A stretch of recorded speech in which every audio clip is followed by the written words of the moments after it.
Hey everybody, it's JJ and we're back again for another ASUS PCDIY Hardware live stream. This is going to be a packed show. Hopefully everybody is ending out the week on a positive and productive footing, staying safe, staying healthy, hopefully enjoying some good weather wherever you might be. It's an exciting week for us, of course. We're pretty much wrapping up Computex and we've got a huge number of product announcements to be able to go through. So if you guys are, of course, a part of our ASUS PCDIY group, you've been seeing the announcements throughout the entirety of the week. I think collectively there might be in the range of over 20 odd actually product announcements across everything from monitors to graphics cards to peripherals to routing equipment to chassis updates to a little bit kind of just thrown in there even with some cool concept stuff. So a really wide and deep range of brand new product announcements that are really exciting to be able to go ahead and touch into. So we're going to pretty much kick this off and we're going to run all the way through. Just as kind of a primer for those of you who join us here generally on our weekly stream, we usually do talk about the PC DIY Builder Spotlight, but for this week, just because we've got so many new products, we won't have the PC DIY Builder Spotlight for this week, but rest assured it'll be coming back, of course, in future PC DIY streams. So no worries in that regard. Let's go ahead and see who we have joining us today on the stream. Erica, is joining us today. Fantastic. Thanks so much for joining us, letting us know the audio sounding good.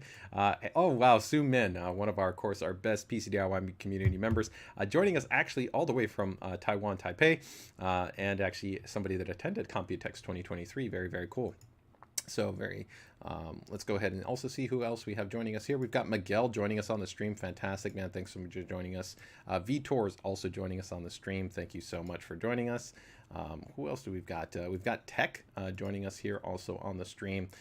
So thank you for everybody joining us here. We're going to get ready to go ahead and jump into it. Give me 1 second to go ahead and make a quick adjustment on my side, and we'll be ready to kick things off here. So with the wide range of kind of products that we do have to kind of go ahead and touch on, I'm going to go ahead and probably first start off, I think, with some general kind of concept news. I think this one's actually pretty cool, pretty exciting. If you guys actually did not see the information around it, you'll find out right now. So let's get ready to go ahead and talk a little bit about this here. So let me bring this up right here.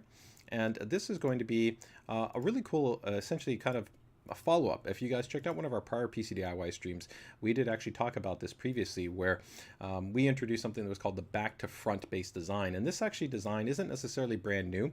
We've actually had this design for in one shape or form really for actually maybe more than half a decade, actually probably even longer than that, because we've had actually prior concept models such as the ROG Avalon and the Utopia model, which actually introduced different types of actually kind of design concepts for how you orient the motherboard in relation to cables, and actually even how different devices actually interface, with concepts like the ROG Avalon introducing things like what are called edge connectors, where we had removable I/O. The power supply actually was on an edge connector. You could swap either one of those items out. We actually had the board actually interconnecting with different edge connector daughter boards. The Utopia concept actually used rear mounted base connectors. So sometimes people are thinking this is somewhat new, but it's actually something that we've been really doing for years and kind of testing different types of permutations and designs. But I think now we're definitely looking to ultimately offer, I think, an initial design that we'll have actually to the market. Sorry about that, guys. Let me go ahead and adjust that. Seems like there's a little flicker there on my end. So let us see what that is there. But you'll see right here in terms of the actual motherboard, where actually all the connectors are essentially rear mounted, and really the goal here is to ultimately kind of streamline the cable experience. And I'd love to know kind of in the chat, what's kind of your thought process? Are you on the side of essentially team cable or no cables? Me, I actually really like cables. I like the kind of the aesthetic texture that the cable gives you. I like it as a point of contrast, or sometimes a complementary color scheme point. But I definitely know that there's people that are looking to kind of eliminate all kind of visible cables. And so with this type of design, it does allow you to have that flexibility. Now, disadvantage is going to be, of course, that it requires essentially a new type of chassis. And so we showed this actually previously with the back to front design, where we actually had custom chassis that are designed to actually complement these new motherboards. Now, one of the cool new things that we actually introduced for this generation and this kind of refresh update that we're showing you here at Computex is going to be that you'll see right there that you've got actually not only the 12-volt high power connector, but you also had 8-pin power express connectors for the graphics cards. Now, some of the other concepts you might have seen actually might have implemented a different type of design, but you'll see actually right here when we take a closer look that there's actually no cable for the graphics card. And something that we actually did with this generation on the motherboard as well as for the graphics card is we actually implemented a secondary auxiliary connector. So if we actually take a look here at the graphics card actually has a supplemental power connector. And what this allows us to do is essentially be able to transmit up to 600 watts of power for the graphics card. So you actually eliminate all cables directly from the front side of the system. So it's a very streamlined, clean type of interface. Now, the motherboard has to have this essentially interface connector, and when it's present there, like I said, the graphics card will slot into your traditional PCI Express slot, and then would slot into that secondary auxiliary slot to be able to provide the full power. And of course, that means that you can pretty much support any class of GPU, whether you're talking about a 4070, a 6950 XT, a 79 XTX, you know, or a 4090. They would all essentially be able to offer you that. Now, the disadvantage again, though, is you're going to remove that kind of cable experience. So it's going to be really interesting to see, I think, what people are interested in and kind of what they like.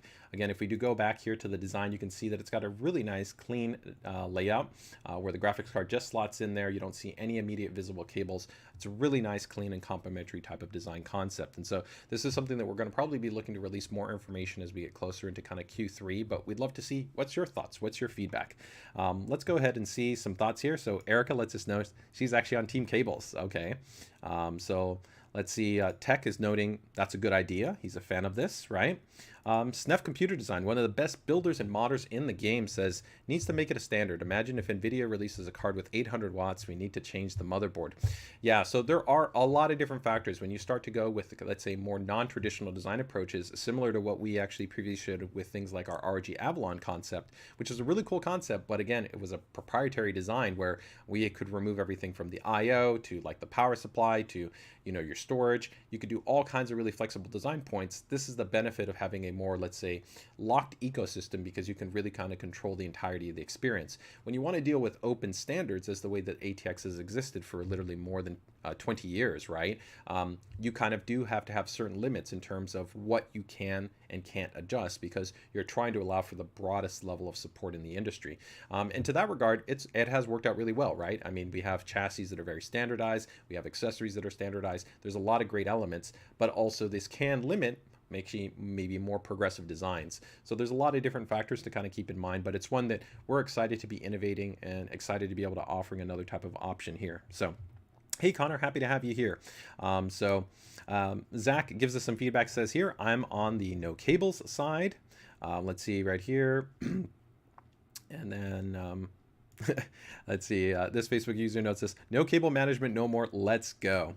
And then Zinnick here says, where's the motherboard getting the power for the GPU? So yeah, that's actually, like I noted, if we go back again right here, there's an auxiliary connector right here. So the auxiliary connector supplements the power that's also already provided by the PCI Express power slot. Now that slot, your standard by 16 slot, can already provide power, but it really only does a job in terms of, let's say, more entry types of GPU solutions. Once you get to higher performing GPU solutions, you have to have supplemental PCI Express power, which is where your power cables come in. But this auxiliary connector here that we have, which ties into the motherboard, and then on the rear, you would still connect your cables. So it's important to note that this doesn't eliminate all your cables, because you see your cables are going to still actually exist right here. So you still have your 24-pin power, right? You still have your USB-C, your legacy USB 3, the 12-volt high power, or if you were to have a power supply that has 3 PCI Express 8-pin power connectors, you would still have all those connectors. They're just going to go to the rear of the motherboard. So it kind of consolidate the overall look and feel in terms of how you manage the cables. So instead of necessarily seeing them externally, you're going to see them internally when you're dealing with the system. So that is really kind of the difference. It's not necessarily a full elimination of cables. It's more so what I kind of define as, let's say, a cleaner overall design, right? But necessarily better. Again, are you on hashtag team cables or hashtag no cables? Overall, this is a cool concept that we're excited to show. And again, the chassis that we showed off here, I'm going to show you actually two different examples. I'll show you our prior Shadow Chaser chassis that was also using when we first showed off, I think, the back to front concept, which was of the micro ATX model. So this might give you a little bit more kind of reference right here of kind of how it would look when you're putting it into a system. So you can see how they're on the back plane, right, of the chassis, which normally you wouldn't see anything there, except for here you normally have these, which are going to be your cutouts, right? You can actually see that there's more routing points which are specifically designed to align with the motherboard. Now, certain motherboard manufacturers, as well as maybe chassis manufacturers, might look to essentially try to open up more cavity spaces. One factor you also have to consider, though, is that you are going to affect structural integrity, so you might have more flex. So this could actually mean that the chassis have to become even more rigid to be able to support more essentially open cuts where you're going to route everything through. So that is also something to be mindful of. Might not be as maybe much of an issue in a larger chassis, but in a smaller chassis it could be a factor. That could also affect costs, because you're also going to have thicker metal materials that are going to have to be utilized. So that is something that you have to evaluate. One second here. Let me go back, and I think I have one other image of a system right here. Yeah, so this one's a little bit on the darker side, but you can still see here, this was another kind of concept chassis that we showed off. Shadow Chaser chassis right here, which again has it all integrated in there, but similarly, there's no kind of cables in that regard. So overall, a cool concept. I think one that's interesting, and excited to ultimately see your guys' feedback and see ultimately where we end up going with this. All right. Yeah, Paskowitz, I think that, it really depends. I don't think it's accurate to say that it can't just be us. Keep in mind, ASUS is actually the world's largest motherboard manufacturer, right? We actually have a share in the motherboard marketplace that actually exceeds 50%, and in the high-end space, it actually can be upwards of 70 to 80%. So I think it's very important. From our perspective, we think that even if you see differences in the industry, there could be a legitimate reality to offer this as a portion of a product portfolio, right? Not every single user necessarily needs to go with every single product that exists, right? And so I think that there could be a balancing act. You could see maybe more entry or mid-range offerings. Maybe enthusiasts are going to want to keep the most maximum flexibility of having the most type of chassis options, the most type of cable choices, the most flexibility in defining kind of their system. But it could be maybe for maybe first-time builders, or maybe more streamlined builders that are just looking for a simpler, cleaner experience. There could be a select range of products that are available for them to go that direction, right? I almost look at it in some ways kind of like what you see already to some degree with small form factor and medium form factor. It's a very small percentage of the market. It's not large at all in terms of the percentage of users that build in those configurations, but they are actively developed for, they're actively supported, and they do have presence year after year. So could be similar like that. And you similarly saw in those type of industries where there was kind of the introduction of technologies that also influenced other spaces, like riser cables, while they were used heavily within different, I'd say verticals, like especially in the data center and the server environment and the workstation environment, far before they were used in the small form factor community. They became most prevalent in small form factor chassis and have now rolled into larger chassis with things like vertical mounting configurations. So there's a lot of variance in terms of, I think, the approaches that could be taken here. But I think ultimately it's exciting and it's cool to be able to see differences that are occurring. And again, we're really excited to be able to offer just, I think, different types of options for users that are going to be out there when it comes to the builds, right? All right. So yes, William Wiseman. Yes, a competitor did show off a product, but they did not have, I think, kind of the cooler kind of design that we had. Most of the other competitors have similarly kind of had a graphics card, and you then have the cables that are still on the back of the graphics card, and you would have to route through. I like our design even more, where we integrate that actually supplemental physical PCIe connector on the graphics card to make it even a cleaner, simpler installation experience, right? Especially again, if you think about this for smaller form factor chassis or different types of chassis configurations, I think that design is even going to be more practical and more beneficial. All right, so that takes our one of our very first items right there is going to be the overall kind of design concept. So a lot to cover just right there. Now from there, we've got tons of other items. So again, we've got a lot of monitors, we've got peripherals, we've got coolers, we've got chassis, we've got a couple of other updates. So I'm going to go through just a couple of small updates that aren't necessarily for brand new items, so we can get those out of the way, and then we're going to jump into pretty much all the new stuff. So I think the next one that I want to go ahead and touch on is going to be a cool update that we have, which is going to be for the Hyperion. So many of you are familiar, of course, already with the Hyperion. This was our latest, of course, high performance, essentially kind of EATX centric, or essentially water cooling or large kind of system build chassis. Although our Helios chassis already supported, dual 360 millimeter configurations. You could go with custom water cooling loops. You could fit large motherboards. You could fit actually any graphics card, including our 4090s. But the Hyperion kind of even took that further. And one of the most common questions that we had from users was, are you going to have a white edition? And while it was not additionally part of our initial strategy, we've definitely seen a lot of focus and a lot of interest with the Hyperion. So we were happy to show off at Computex. That's right. There's essentially kind of the production sample that we have of the white edition Hyperion. The really cool thing that I really like about the white edition Hyperion is that it's going to be following the design trend that we have here with our GT502 chassis that we recently introduced under the TUF Gaming line, which means that it's really a white chassis throughout. So it's a white exterior, it's a white interior, white cables on the inside, and then we've got that nice soft complementary kind of gray for things like the grommets or for accent portions. Even the actual internal ARGB light panel is also been made white. And as you can see right there, like I said, even those internal cables are also going to be white. I think it looks fantastic. I still, I don't think one looks better than the other. It's really kind of a personal preference, whether you like white or whether you like black. Black has a really kind of stealthy, I think actually more neutral appearance. The brightness of white inherently is going to be a little bit more visible, a little bit more bold. It also will reflect more color.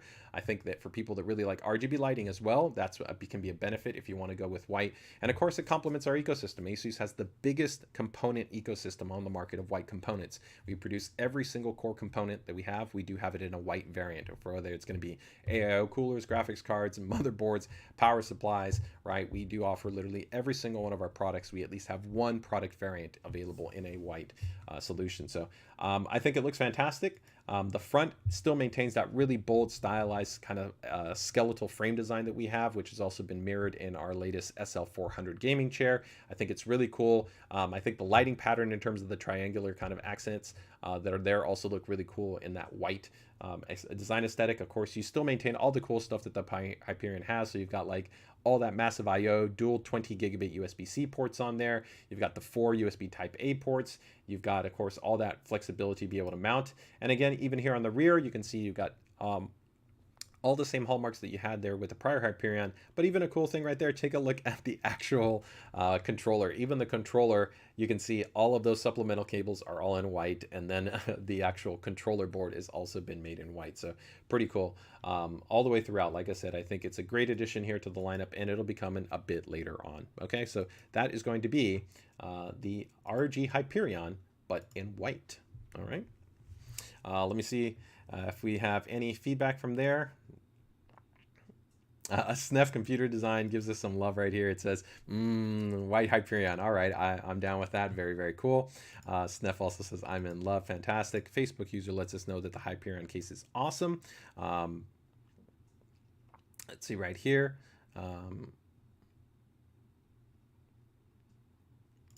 Assumin lets us know that the white Hyperion looks awesome as well. Miguel Santana says, my God, what a beauty. And Zach lets us know, he's so sexy. Hey, appreciate the positive feedback. Very, very cool. So nice to know that. Now, we're not done with chassis here. Now, I do also have another little bit of kind of a teaser for you here on the chassis side. And I haven't actually shared this one yet in the group. I think I have it actually on my flash drive right here, so I need to put it in here. But as some of you know, we have actually been talking about actually an upcoming ProArt chassis. And this ProArt chassis will be coming out later in the year. Now, the images that we have here that we've shown off are not the final versions of the ProArt chassis. It will be coming in. Essentially, there's still some, let's say, refined elements that you're not physically seeing, but you're going to see just a little bit of some of the characteristics that might be present in here. So I did want to kind of show this off to you guys. So this is going to be our ProArt chassis. As you guys know right now, we do have a Prime chassis, we have a TUF Gaming chassis, we have an ROG chassis, and then soon in the not too distant future, we will have a ProArt based chassis. You'll see heavy slatting in there, very clean and refined minimal design. I can tell you that the front facade is not the final design, so do not reference what you think is going to look like this. Just certain elements in terms of, as I say, the slatting designs are going to be some elements that will carry through here, but in terms of totality, the ID design here that you're seeing is not our, let's say, final ID design. We are kind of hiding that until, of course, we're prepared to fully unveil it. I can tell you, I have seen, though, one of the production samples, and I personally think it looks fantastic. If you really appreciate kind of the refined design, minimal design language of the ProArt series, I think you're really, really going to like it. This chassis is going to be very much focused on quiet and very, very high airflow performance. Our benchmark is exceedingly high for this. It will probably be the most performant airflow chassis that we've ever produced. So it'll be pretty cool. So this will be, again, the ProArt chassis, but it'll be coming out later. Another little update here too is I wanted to show off, some people were asking about it. We did show it off at CES and it is coming next quarter, but the TUF Gaming LC2 cooler. So that will be our next generation of our LC2 series AIOs under the TUF Gaming lineup. And you'll see that it does have an entirely different pump housing. Really cool. It actually, depending on the lighting, it can look like really aggressive and really minimal. And then it can also look bold and bright depending on the color patterns. I really, really actually like the way it plays out. And of course, a big update that we have for this generation is that we'll be offered in a 360 millimeter configuration, where in the prior generation, it was either 120 or 240. So again, here's a little bit of a kind of a shot of also another item that I'm going to talk about here shortly, which is going to be the ProArt AIO cooler, which is now a 420 AIO cooler based design. But here you can actually see it kind of all together, right? The ProArt chassis with the ProArt graphics card and the ProArt based motherboard. Again, some really cool elements you may be able to tell, and some of them you may not be able to tell in terms of that. But again, this is just a rough kind of, let's say, in progress visual of the chassis. But I'm pretty excited about this one when it comes out. So make sure to keep it tuned, and we'll definitely let you know all about that guy when we're ready to launch it. All right.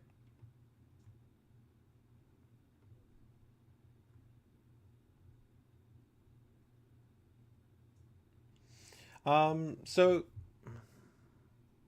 Yeah, I mean, one challenge that you do have is that when you're talking about mixing RGB ecosystems, right, is that, for us, the way that we try to look at RGB ecosystems is we treat it from an open standard. So take, for instance, like memory or fans or AIO coolers or any accessory components. If it connects into the motherboard, that means that there's no software. It's a unified, clean, simple experience, right? The problem is that when you have such an open ecosystem and people love to be able to pick their components, there's going to be pros and cons in terms of what companies want to do in terms of design and developing software that might be specific to their microcontrollers.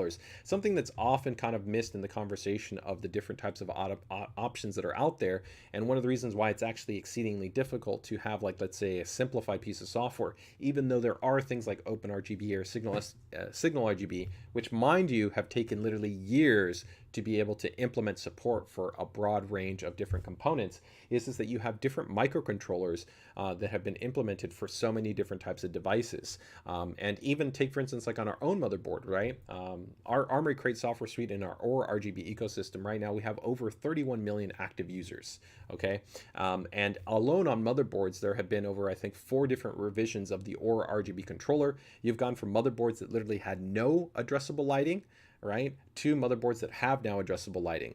You've gone from motherboards that had no addressable headers to motherboards that have addressable headers and legacy RGB headers, right? You've gone from, DIMMs that might have only had a couple of LED patterns to, of course, DIMMs that have multiple actually paths and, maybe 16, LEDs on them, right? And so this adds in huge amounts of complexity, and it's part of the reason why you generally see companies have kind of a more locked ecosystem for RGB, because it's far simpler to be able to design the robust RGB lighting experience when you are only designing for your product, your microcontroller, and your implementation.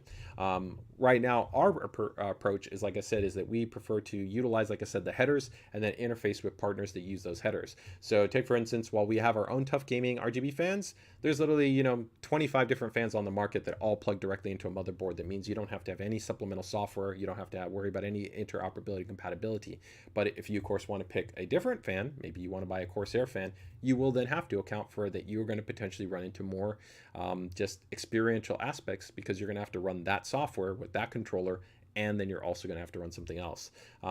We still do open our API as an open API, and it's available to partners to integrate, but also that requires time and resources. So, this is also something that's somewhat unique. The reality is, in most other RGB ecosystems that exist in the consumer electronics experience, they are not essentially an open standard. So you can't mix Govee with Philips Hue with LifeX, right?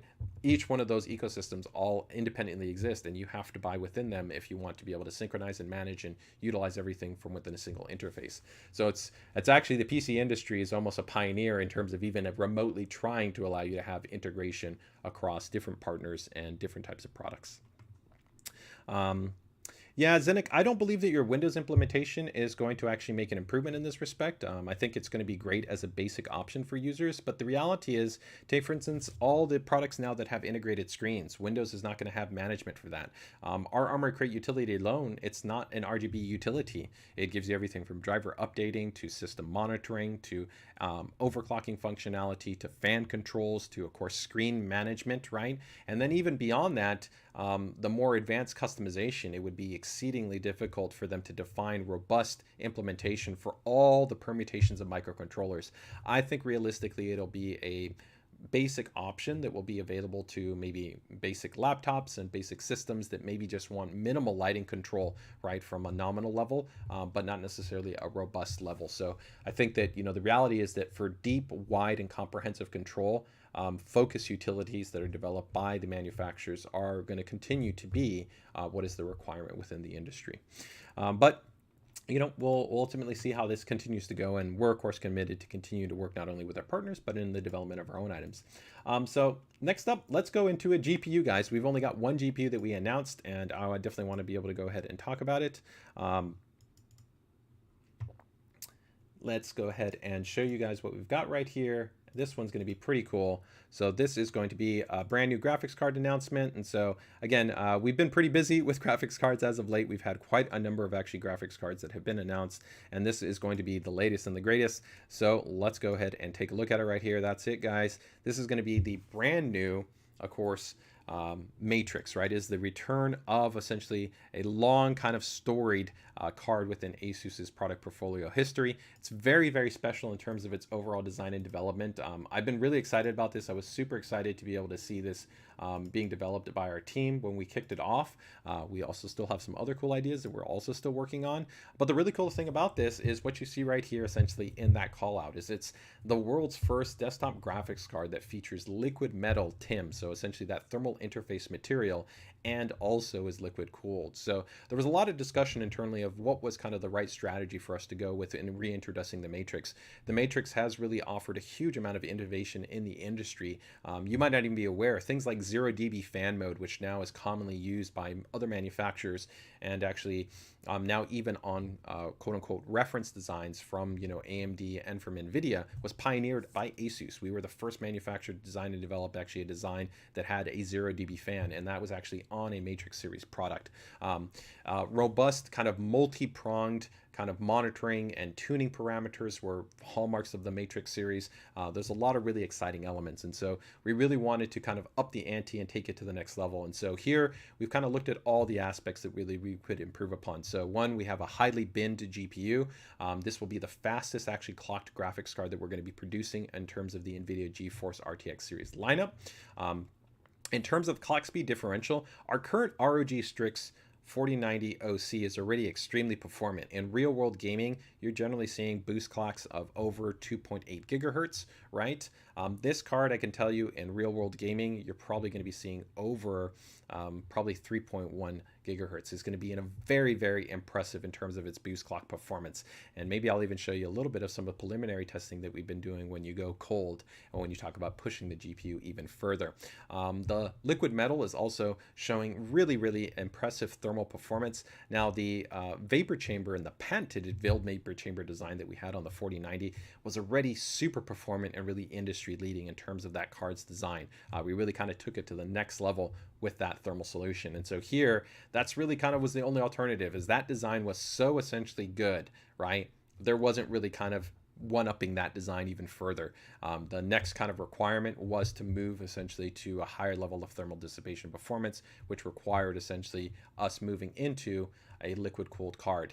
And here we have a customized, essentially larger cold plate design, which allows us to have essentially outstanding coverage for the GPU, for the VRM components, for the memory. This ultimately allows also to not have to have a supplemental kind of blower fan like we do with the Strix LC 4090, which we recently also announced. That one is also going to be a bit more compact. It's a 240 millimeter radiator. This is a 360 millimeter radiator. The fans also on this card are going to be our new magnetic daisy chain high performance static pressure optimized fans. They're actually the same fans that are coming with our brand new ROG 3 AIO cooler, which will be coming out shortly. So really from top to bottom, it features an absolutely beautiful full metal frame shroud design with kind of this internal framed diffused lighting, which I think absolutely looks stunning. I almost wish we could see it in the standard horizontal, because I think it's going to look beautifully in that really nice silhouette with that nice aluminum body and that lighting kind of shining through. I think it looks great. But of course, horizontally we tend is the way that, vertically is the way that we tend to show off graphics cards in terms of images. But overall, it's an awesome card, really cool in terms of what we've done in terms of the design and the features. We'll of course have more to talk about it, and definitely be diving into it a bit more as we get there.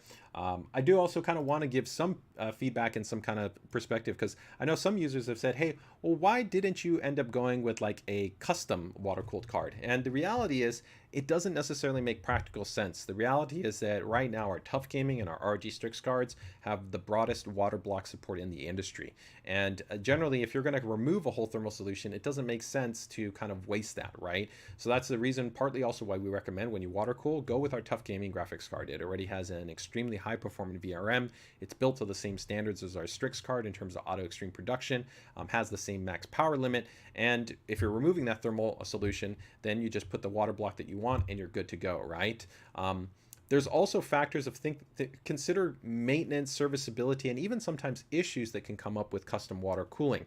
There are users that sometimes use different types of coolants that can sometimes have maybe clogging issues or colorment issues, right, in terms of how it settles, right, and all kinds of variable performance issues that could over time kind of cause you problems. And with this being liquid metal, where we really were looking to up the ante in terms of the thermal dissipation performance, our goal was really to streamline the out-of-box experience, right, is that you get an outstanding, pretty much best that you can get out experience right out of the box. You don't need to do anything. You don't have to worry about maintaining anything. You don't have to worry about calibrating anything. You don't have to flush anything. You don't have to clean anything. You don't have to worry about removing the block 6 months later and then flushing it and changing the coolant and then realizing you have a problem, right? None of that is going to be apparent.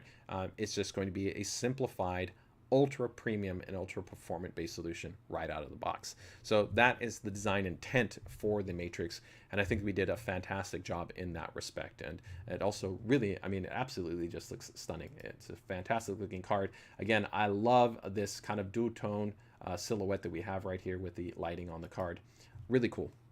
And just to give you a little bit of a teaser here, one of our fellow kind of internal kind of performance tuning team does a little bit of performance testing when they get cold. And so if we take a look right there, you can see, look at that graphics core in terms of your frequency, 3.7 gigahertz, almost 3.8 gigahertz when you're cold. So of course that's minus 35 C, right? So you're of course very, very, very cool in terms of the overall temps, right? But that's just to give you some indicator that for those of you that also want to take advantage of the robust tweaking and tuning that we're going to have on the card, the Matrix, we haven't given you all the details yet, but the card is going to offer an extraordinary level of kind of performance tuning options. We have a really cool thermal kind of monitoring system that goes back to our prior generations, where we've got additional thermal sensors out there that allow you to have a much more robust kind of thermal map of the entirety of the card. And that'll all be read out, of course, within our GPU Tweak 3 utility. So overall, very, very excited about this Matrix graphics card. I think it's a great addition to our lineup. And overall, covering the 4090s that we have, we've got now the TUF Gaming. We've got, of course, the ROG STRIX card. We then have the ROG STRIX LC, which is your traditional AIO-based model. And then we will also have this Matrix 4090. It is important to note that for the Matrix, the Matrix will be a limited edition production. And for those of you that are wondering what's the difference between the LC, this is the LC model. So this is the current model that we just started putting out on the market, which is also liquid cooled. But again, as I noted, it has a bit of a different design. And it has that large internal, essentially secondary plate with that auxiliary fan and a different type of pump design. So pretty much from top to bottom, the card on the Matrix side is entirely different. It's a different PCB. It's a rebinned GPU. And again, the thermal solution as well as the thermal interface and material is entirely different. So two very different cards, even though they're both based off of the same GPU. All right, guys, that's going to be the Matrix. So let's see what's some thoughts right there. What's the guarantee like? In terms of the warranty support, it will be the same. So I can only speak to ASUS North America, but our warranty for the graphics card, we will maintain the standard same 3-year warranty that we normally offer. The cards are also going to continue to be produced utilizing what we refer to as our ASUS Auto Extreme production process. So if you're not familiar with that, the Auto Extreme production process is essentially kind of something that we've now had for years. It's an advanced production process that uses essentially SMT-based production for accuracy, precision, and consistency. It also includes advanced, essentially what is called optical inspection and analysis, which helps to essentially verify all the components and how they're placed on there for the consistency and the reliability. There's essentially also validation that happens in terms of all the components. So regardless, you can feel confident in the solution, confident in the design, and again, it will be backed by the same warranty that we'll offer on any one of our graphics cards. So there's no change in that regard. But it will be a limited edition card. Will it come in white? As of right now, it doesn't. But I do think actually it's going to work really well with white, because I think because of the more silver accents that it has, I think it's going to look really nice with actually a white themed build. Okay.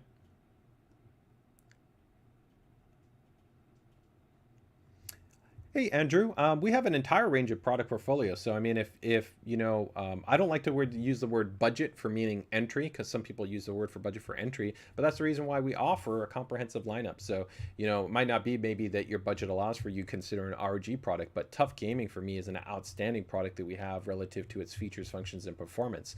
And so we also have things like our Prime series, our ProArt series.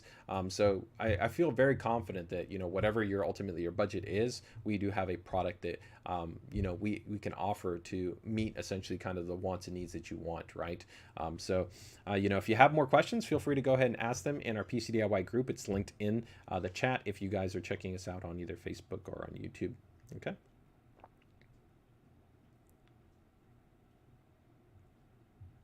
Let me just see.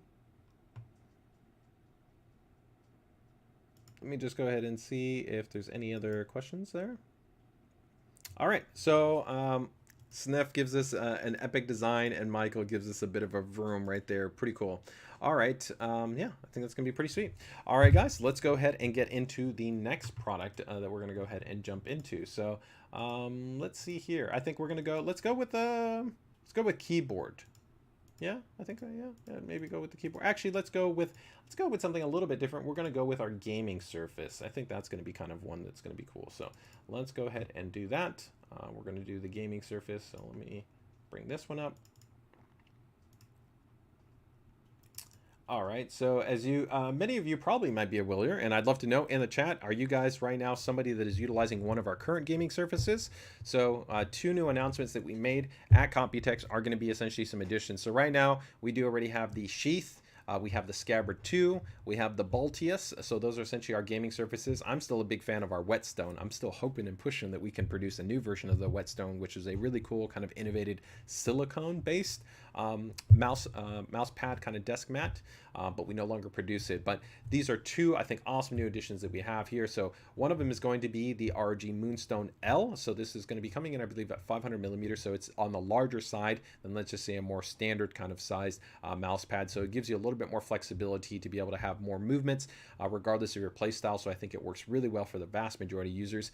The really cool element right here is it's going to be made, you're going to have that tempered glass surface, and that's going to really allow for an ultra smooth level of response and an outstanding level essentially of being able to clean it as well. One of the kind of consistent things that you see over time is people wondering how do they clean easily their mouse pads. It is something that we've I think done a really great job in terms of offering surfaces that have given you flexibility to clean them very easily by putting in specialized coatings that exist on our mouse pad that allow you to essentially have resistance against things like oil, dust, debris, dander, and liquids, and then also make it very easy to clean. But this definitely will set a benchmark and be very much similar to like a plastic-based mouse pad like the Baltius, like a hard surface, where you're gonna have that extraordinarily clean, smooth response, and also at that same time have a very, very high level of durability because it's tempered, and then also give you the flexibility of really easy surface to clean. So a really cool addition. We'll offer it in white and we will be offering it in black. And then we are making an update here to the ROG Hone. The ROG Hone was introduced when we released the Harp, which was our ultralight gaming focused mouse. And that mouse, when it came out, we also had a kind of a collaborative AIM Labs edition Hone mouse pad. And that was about sized similar to the Moonstone. But here now we're releasing an XXL. So this is pretty much what I refer to no longer as a mouse pad. It's a desk mat. Not necessarily maybe in the biggest size like you would have with like a 1200 or like 1400 millimeter or something like that, you know, which would be absolutely massive. But I think this is a very, very nice sized desk mat, which will comfortably allow you to go ahead and cover, like I said, pretty much all the key area that you would need at your desk, right? So your, you know, your microphone, you know, keyboard, your mouse, you know, any miscellaneous items that you would have right there. It also is using a hybrid cloth texture, which gives it a really nice, I think, balance between not only precision and speed, but stoppage, right? So having actually control. So it's not going to be, it's essentially like a brake level based mouse pad where, you know, absolutely outstanding for kind of control, but poor for, let's say, quick movement or twitch based response. It really does, I think, a great job at being a balance of giving you control, but smoothness. And also the weave structure is really, really well designed across both axes. If you're not familiar, sometimes this material in itself, depending on the way that it's actually weaved and the actual strand, it can actually be kind of more aligned to go with one axis versus another axis. And so if you move kind of in one direction, so up and down versus sideways, you can actually notice a little bit more of a variance in the experience that you have. And here there's a very kind of optimal experience between X and Y axis on the actual mouse pad. So pretty cool. That is going to be the ROG Moonstone and the ROG Hone. And those will be coming out actually in the not too distant future. So pretty cool. Let me go ahead and just give you one kind of abridged spot right there for the Hone. So this is the Hone. And you can kind of see if we get in really tight there, this really nice fine weave texture. It feels really nice, and again, really, really nice and smooth. And this will also carry the same type of protective nano coating that we have on our current ROG Scabbard 2. So that is a mil-spec nano coating, which is designed again to help to kind of mitigate things like I said, dust, debris, dander, oils, and things like that. So if you're not familiar, this is kind of the Scabbard 2. The Scabbard 2 didn't come in a solid color. It had a little bit of kind of red accenting there with ROG on it. We will still offer the ROG Scabbard 2. We will then have that XL version. And then we still also offer, and I think it's a great mouse pad too, and a lot of people actually have this one, which is our ROG Sheath. And the ROG Sheath comes in lots of colors. You can get in that black and gray, you can get in the Electro Punk, you can get in that classic red and black ROG, and you can also get it in that pink limited edition colorway when we actually had some other pink ROG accessories as well. So those are all still available as well.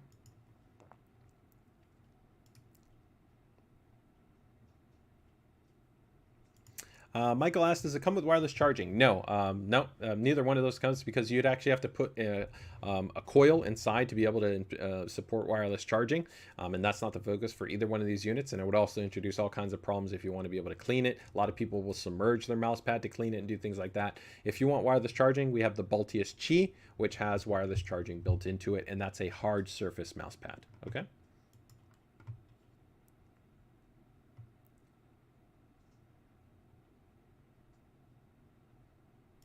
Hey Connor, thanks for your feedback as well there, right? A longtime ROG building going to the TUF Gaming lineup as well, stating to some of the Prime hardware really has opened my eyes. A great quality all around. Yeah, I agree. I think we've done a really nice job at giving you a balance.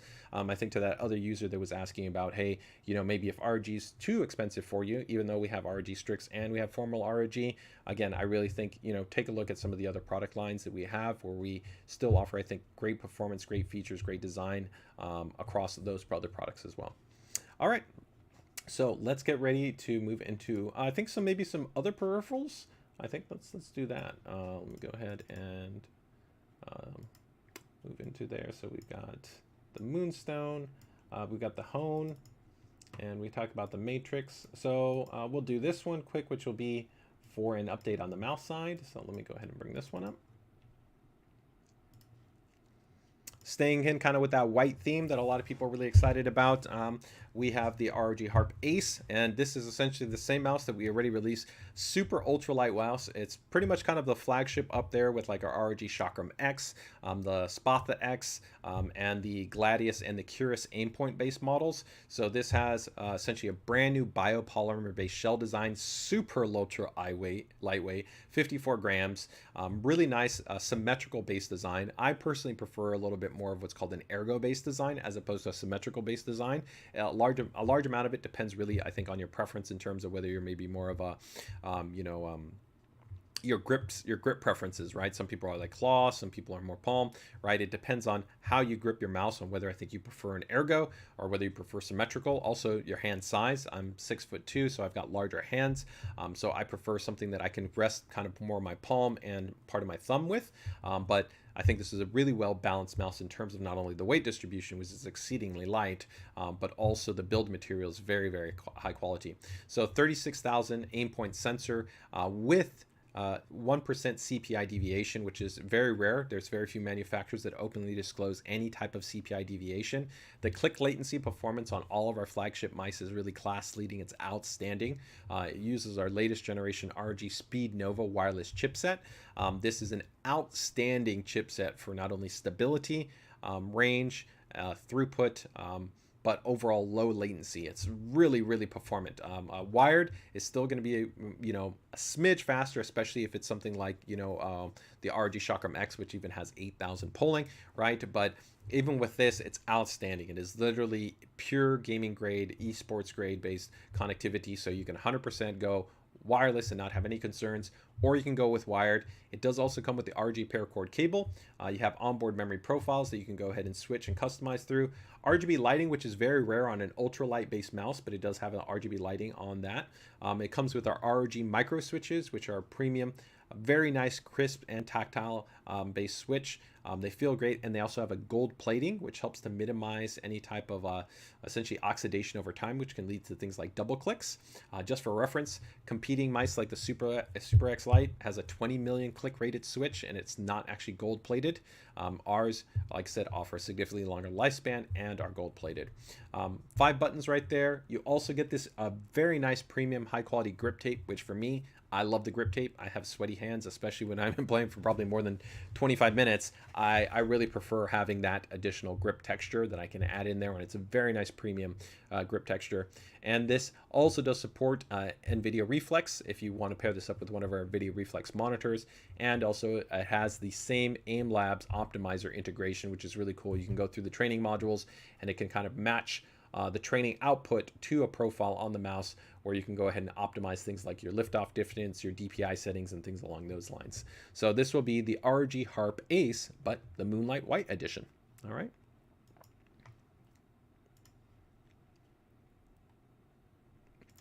Michael notes is that the size okay for big hands. I'd say it's pretty good for big hands. I think for me personally, I still would probably go with the Chakram X, or maybe the Gladius 3. The Gladius 3 and the Harp are going to be pretty close in terms of the overall kind of length of the body. There'll be a little bit of a difference in the hump, and that, like I said, it depends on how you kind of grip your mouse, on whether you're a little bit more palm or a little bit more kind of grip style, that's maybe more of a claw style, right, versus maybe a more kind of balanced style. And that kind of makes it kind of tricky.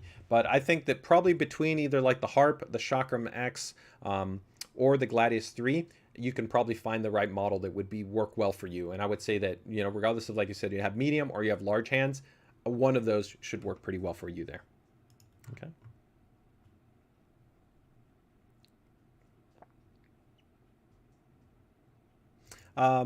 So I wish there was, every wireless mouse was built like that. Yeah, so again, this is a full tri-mode based mouse. So you can use it Bluetooth, you can use it with USB-C cable that comes included, or you can use it with wireless. And unlike also other competitors, that mouse also has even the storage for the wireless adapter in the actual mouse, so you don't have to worry about losing it. So it's really, really cool. I think I showed that in the image. Let me go ahead and just show that in the image one more time.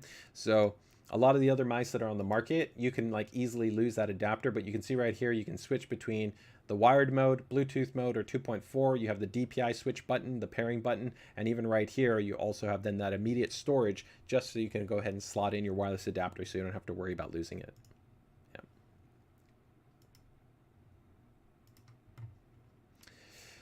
Yeah. Zach, how's that compared to the Spot the X? It's going to be upgraded. Of course, it's going to be much smaller. It's much lighter. It has a newer sensor, you know, but the Spot the X has already been updated compared to the original Spot, and it's still very, very good. Spot the X already still comes with the ROG micro switches, a new optimized sensor, change from laser to optical. It's still very good. And for me, again, for people with large hands and somebody that wants a lot of buttons, I would still have no qualms about recommending the Spot the X, and I think it's a great choice as well. Okay. Of course, it comes with a warranty. Yes, all of our mice do have a full warranty. So again, you have full coverage in that. So you don't have any issues in that regard. And if you're somebody that's also really kind of concerned about elements in your mouth, take a look at some of our other mice too that have things like our exclusive push fit socket technology. That's a really cool feature because, you know, no other mice on the market have that. You could buy a mouse from, you know, from Pulsar, from StereoSeries, from Razer, from Logitech, from Corsair. None of them give you the ability to literally within a minute be able to open up the mouse and swap out the switches, so that if you have, you know, a switch that's maybe inconsistent, or even one that you want to go to a quicker switch, a softer switch, a louder switch, a harder switch, you can swap out your switches. We're the only manufacturer that gives you that ability to swap out your switches without soldering the actual mouse. And then is it even easy to disassemble the mouse? All of our mice are designed to actually be disassembled. So I think very big benefit. The Harp is the only model in a kind of high-end ROG line because it's designed to be so lightweight and so compact in that balance that it doesn't have the hot swap socket design. But that's again where we have models like the Curious Aimpoint and the Gladius 3 Aimpoint that do give you that flexibility and give you that functionality. All right, guys, let's go up to the next one, which is going to be keyboard. So let's go into the keyboard here. And I think this is going to be a pretty cool update. Do I have a banner image for this one? I actually don't have a banner image for this one, but it's going to be okay. Let's go into it. And actually, I'm going to show you one that I haven't even showed yet in the group yet. But we actually have two keyboards, and we did note them, but we actually have two. And that's going to be this guy right here. This is going to be the brand new ROG STRIX scope, 96%, as well as we'll have a full size. So we'll have them covered essentially in both perspectives.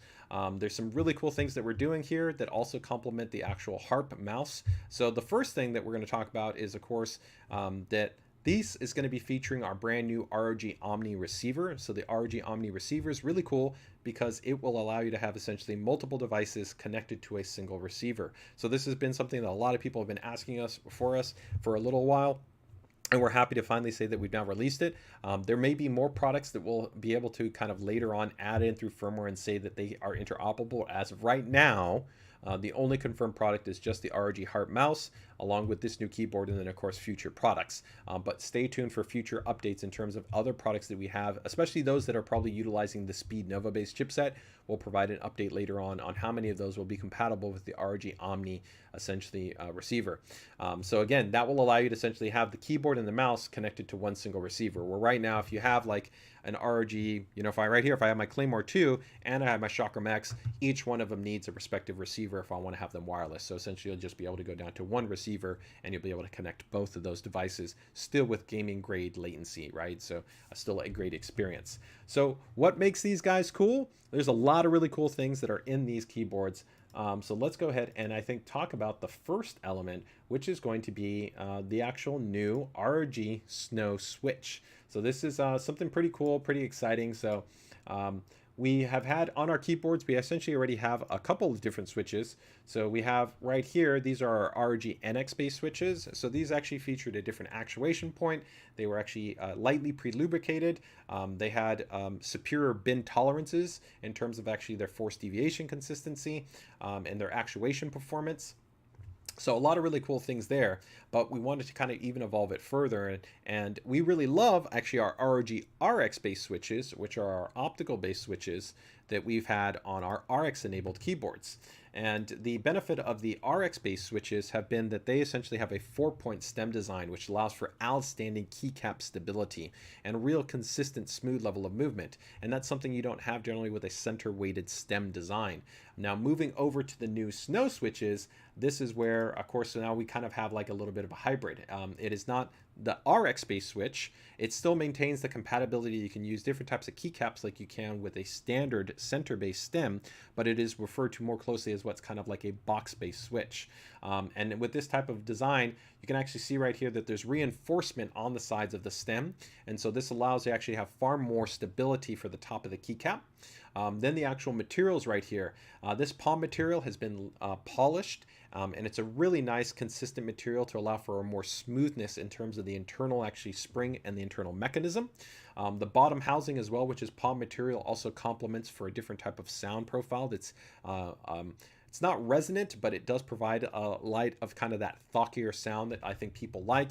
We then have that factory lubrication that's also present in there, and that all combines together with our revised actuation profile that we introduced kind of with like the NX-based switches that I think you give you a really great balance. Now here, let me see if I can go ahead and kind of show you some users, and some of you guys might already be aware of this when it comes to, I think, excuse me, let me see if I can get this here. Some of you might be already familiar if you've watched prior like live streams on the differences in kind of like your switch designs. But I think I have here a prototype switch, and I can kind of show you a little bit what I mean here about kind of some of the differences when we're talking about kind of a center type of weighted stem and then this type of switch, and even again how this kind of compares to the a second, let me see if I have this. There we go. All right, so that should be okay. Let me see here, guys. All right, that should hopefully be bright enough. Okay, there we go. Okay, so if you guys can see right here, here we have a, this is going to be your standard kind of stem, right? So this is a standard stem, and you'll see that there's nothing surrounding, right? And the disadvantage with this is that when you depress this, right, essentially, so when you click this, the keycap can actually move around quite a bit. It will wobble, okay? And here you'll actually see this was actually a prototype version that we had, and you'll see actually there's that side profile, and that side profile allows for when the keycap is resting there, it does so with quite a bit more stability. And we can actually show you this actually a little bit more closely if I actually show you our keyboard. So here we'll use one of my favorite keyboards. This is actually our Falchion keyboard. So this is our 65% keyboard. So this is a very nice keyboard. I like it a lot, but it uses a center stem design. So again, if I pull off this keycap right here, you'll see that it has a traditional center weighted stem. And if I go ahead and put this keycap on there, right, you'll see actually you can see that wobble, right? Now, a lot of people actually don't realize this, or they just kind of come to accept it. And it's nothing wrong with it. It's fine. It works. You know, it's still overall a good quality keyboard. You still have a switch that is rated for a very high level of reliability. You can still have great quality keycaps, but there is that kind of deviation, right? And also, you might not realize, but the actuation experience on a standard switch that is non-binned can actually vary from switch to switch to switch. With the ROG NX switches, we actually bin them for a tighter tolerance that was more consistent from one switch to another switch to another switch. So now if we go and we look at our ROG Claymore keyboard, this was the one that we introduced with our RX-based switches. And the RX-based switches, of course, are different. You can actually see that they look entirely different, and they had these 4 points. And then on the inside of the keycap, there was actually 4 points. And that actually allowed for the keycap to be very, very stable. So if you actually see right here, that really doesn't move. It's a far more consistent, stable experience. So really, when you actually hit this switch, it's a much more consistent experience. Now, these are going to sound different because these are blues versus the other ones were red, so don't pay attention to the sound. But the difference is that this consistency within this keycap is far, far more stable. And so that was really the goal here of now you kind of have this little bit of this more hybrid experience that we have now. So the new Snow switches essentially are going to have this, which allows for kind of that similar experience to here. And we will also use a PBT double shot keycap on the keyboard, which will be very nice and rigid and premium. So it'll give it that nice kind of more consistency experience, closer to probably what you're going to have here with the RX based switch. So hopefully that gives you a little bit more of a sense of what I'm talking about when we talk about why that kind of why we made the change, or why does that matter. We will still continue to offer the traditional ROG NX switch, and then we will, like I said, also have the ROG Snow switches. Okay. And let's go ahead and now kind of take a closer look at this keyboard. So as we take a look at the keyboard right here, it's got a really cool design. So this is going to be a 96%. So we already have a lot of TKL based keyboards. So TKL means that there's essentially no numpad. So there's some people that have essentially wanted kind of still that numpad, but they don't want kind of that full size, right, keyboard. And so here, this kind of helps to balance that out because we kind of compress everything in there and we allow you to still have that numpad experience, but we shrink it down. And this does still provide a little bit of a better ergonomic experience because you put less stress on your labrum on your shoulder from kind of having to hold your arm out a bit to kind of extend to that space, which can also be a factor on where you're positioning your mouse out. Because ideally, if you have like a really big keyboard and you're positioning your mouse out, you're spreading out your arm from where you're resting your mouse hand and to where your keyboard is placed. So it gives you that nicer balance. We also have gone ahead and made a revision, even though a lot of people really liked the design that we had in terms of the kind of the double wide expanded control. One disadvantage is that it also would mitigate your ability to have more custom keycaps. So if you do want to swap your keycaps, it's going to be easier to do that because you're going to a more standardized layout. Okay. We revised the RGB lighting pattern that we have on the spacebar. These all include the same enhanced and new stabilizers that we've used previously, which means that you have a more stable and reliable experience when it comes to your stabilizers, not just your primary switches. You're going to also have a hot swap PCB on this. So again, if you even did want to change out your switches to something else, I really love super, super, super quiet switches. I'm not somebody, I don't even like thocky. Tell me in the chat, do you like thocky? Do you like clicky? I don't like thock. I want quiet. I want quiet and smooth. That's what I care about when I use my keyboard. So that's my personal preference. But a lot of people really like that balance of where they don't want it to be super loud and they don't want it to be clicky, but they want it to sound nice. They want to hear that actuation, right? So they tend to kind of move into that camp of either liking a thockier linear, or they definitely want maybe a little bit of push in actuation, right, with a maybe like something like a tactile switch as opposed to like a clicky switch, right? You also do have that volume wheel that's going to be present on there. You have some notification LEDs. You, of course, have that nice wrist rest that's going to be present on that model as well. I think it's a fantastic addition that we're going to have on this. And, of course, you're also going to have wired and wireless connectivity on this one. And, again, this one will support the Omni receiver as well. Okay, so overall, I think this is going to be a great addition to our keyboard lineup in terms of the ROG STRIX Scope 96. And, again, we will also offer the larger variant for those that are going to be looking for a larger keyboard, but with many of these other upgrades. There's also going to be actually not only just a sound dampening material on the inside, but there's actually two different levels of sound dampening that we have here. So very similar to what we've done already with the ROG STRIX Scope wireless updated models, as well as with the Flare 2 Animate and the ROG Azoth. If you're not familiar with sound dampening foam, the goal that you have really with the sound dampening foam is to help to mitigate kind of resonance or pinging inside the body. It just helps to make the sound experience sound, I think, a little bit more smooth and a little bit more consistent regardless of where you're hitting the keyboard. And it does also affect a little bit of the internal kind of feel of the body as well. We will be using, again, PBT based keycaps that are double shot, so that's going to be a very premium based edition. A lot of gaming manufacturers still are not using PBT double shot keycaps. They might be coming with maybe standard like ABS or things like that, and those can fade or wear out or show shine over heavy use. So it is definitely a benefit to have a PBT based keycap. All right, so that is going to be the ROG STRIX Scope 296. I think a great addition. And there you can also see it with the Hone XL when we talk about actually the pad. And there you can really nicely see the actual Snow-based switches in there. All right, guys, that's going to be an update there on the keyboards. Let me go ahead and quickly see if there's anything out there. Yes, we did already talk about the white Hyperion case earlier in the very beginning of the stream, so I did cover that model. Okay.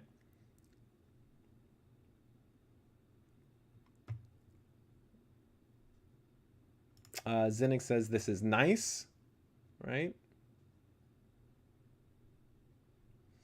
Zach asking about whether or not the Rakiri Pro or the Claymore 2. The Claymore 2 doesn't use the Spino chipset, but again, we're still validating whether other models would be able to use the Omni receiver. So again, when new updates are made available and we essentially complete our validation and our testing, we'll let you know in the community essentially if there's any additional models that will support the Omni receiver. But as of right now, we've only completed validation just for the STRIX Scope 2 keyboards and then the ROG Harp mouse. So those are the two models, but make sure to keep tuned, like I said, and we'll definitely provide an update in that.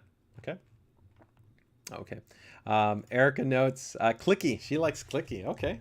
Nothing wrong with that. Everybody's got their preference when it comes to their switches. All right, guys, let's go ahead and go over into our next item right here. So let's move this along and we'll go into our next item. All right,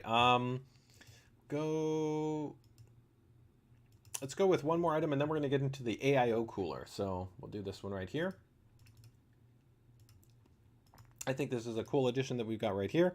This is going to be a new update in terms of our capture cards. So we've got the TUF Gaming Capture Box 4K Pro. So this is for those of you out there that maybe enjoy streaming.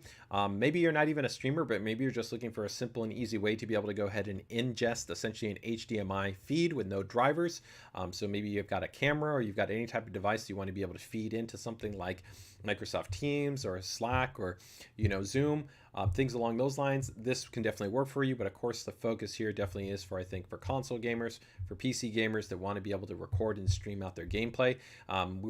We will be one of the first manufacturers to release an HDMI 2.1 certified capture box, which will essentially allow for essentially a new level in terms of what it can be offered for recording, as well as what can be offered for pass-through support. So this will be able to pass through up to 4K, 144 hertz, supports two 3.5 millimeter jacks, which I think is great.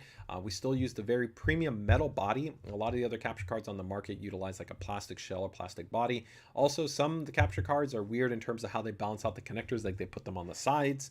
And that can be really kind of odd in terms of how you place that onto your desk, because then you've got cables that are literally running out sideways as opposed to running to the back. So we have positioned everything to be either into the front or to the back of the actual capture box, which we think streamlines the overall experience.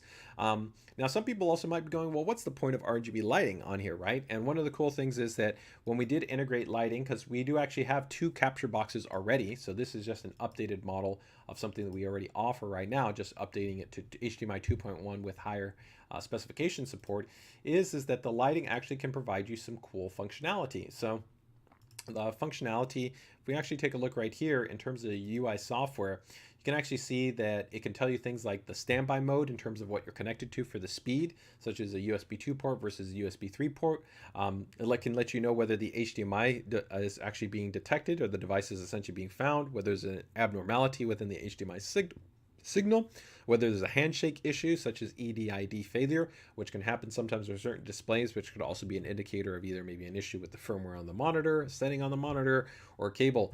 But sometimes it can be hard for people to troubleshoot these things and they don't know, and it's just they're trying to figure them out. But having at least some type of LED confirmation information there can be useful in terms of kind of troubleshooting. So I think that's pretty cool that the LEDs don't just look cool, but they actually serve some functionality in terms of that. So it is, I think, a cool update that we have available here with the TUF Gaming Capture Box. Again, the big update here is essentially the introduction for support of HDMI 2.1. That HDMI 2.1 essentially allowing for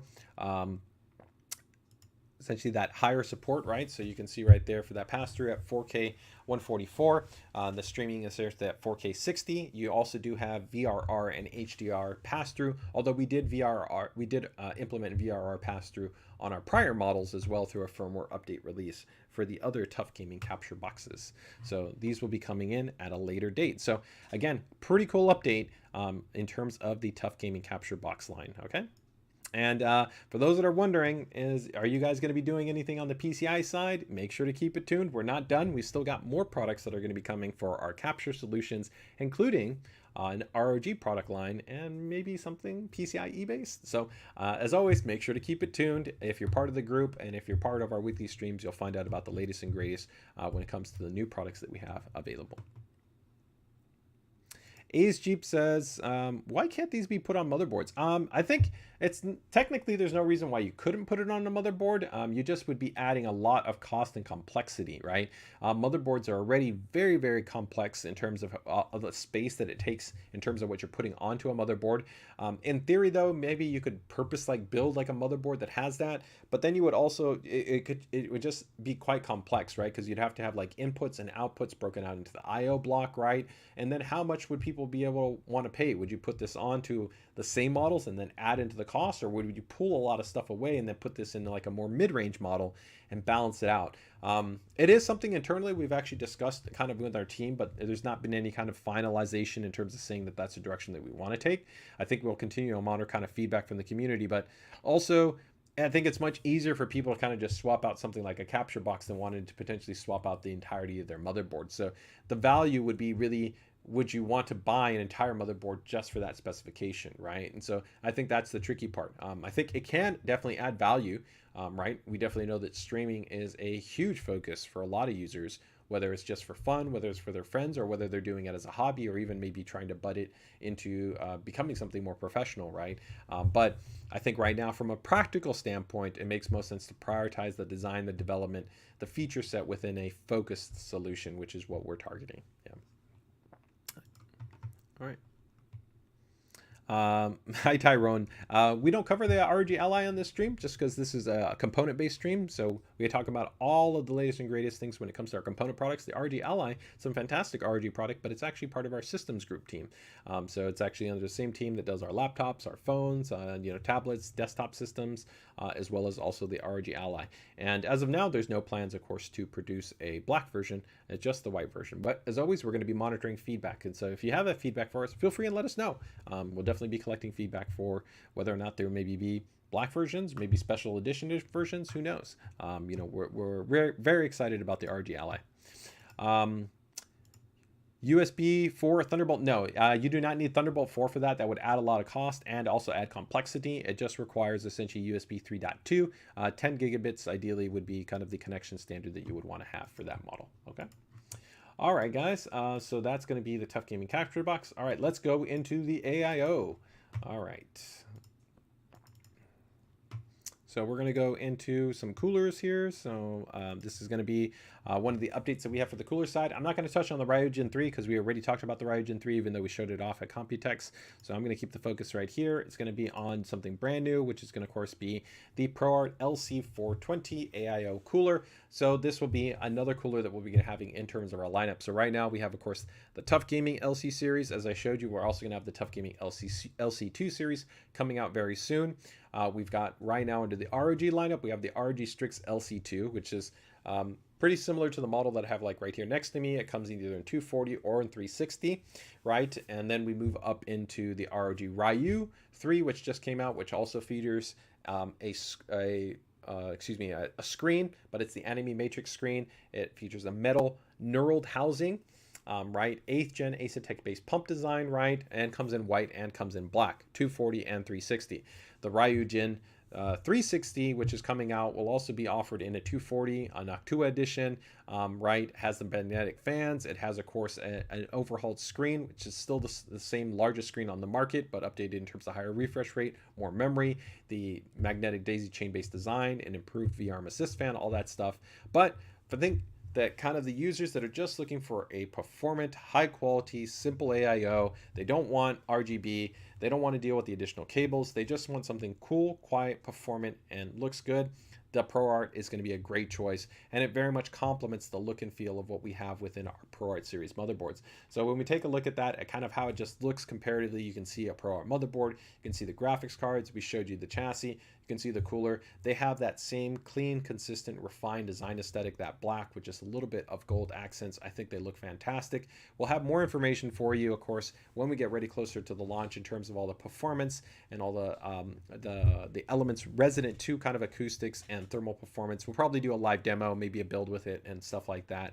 But again, this will be essentially a larger cooler designed to keep essentially those broader, higher performing solutions. And some people go, well, why did you make a 420, right, in this space, but you didn't make one for others? The reality, oddly enough, is that, and it's not odd if you really understand kind of use case scenario, but the reality is that gaming doesn't actually demand a lot in terms of thermal performance in the same way that actually professional users do.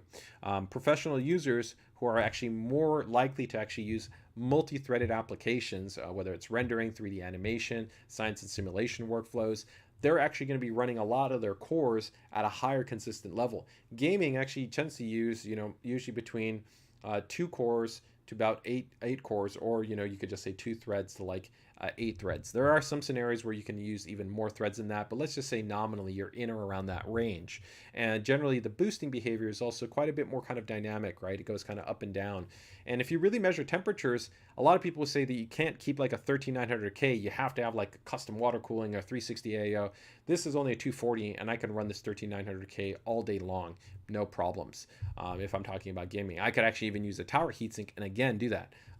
Now you can use synthetic stress tests where if you want to run Cinebench or if you want to run Prime 95 and say the CPU's, it's thermal throttling or it's reaching 100 degrees, that's accurate, but it's not really representative of how you use a normal system. With ProArt users, because the target market is that professional user that's running more multi-threaded programs, that is part of the reason why actually the cooler is such a large and robust cooler, is because we're targeting it for a user base where we know that they really need high degree of performance, but we also want it to be streamlined in terms of the design, and we want to have the ability to maintain quieter operation even under those heavier loads. So that is the intent and kind of the focus there that we have with the ProArt 420. Okay.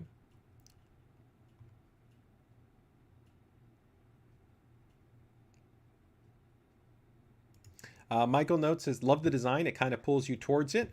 Looks beautiful. Fantastic, man. Thank you so much. I appreciate that.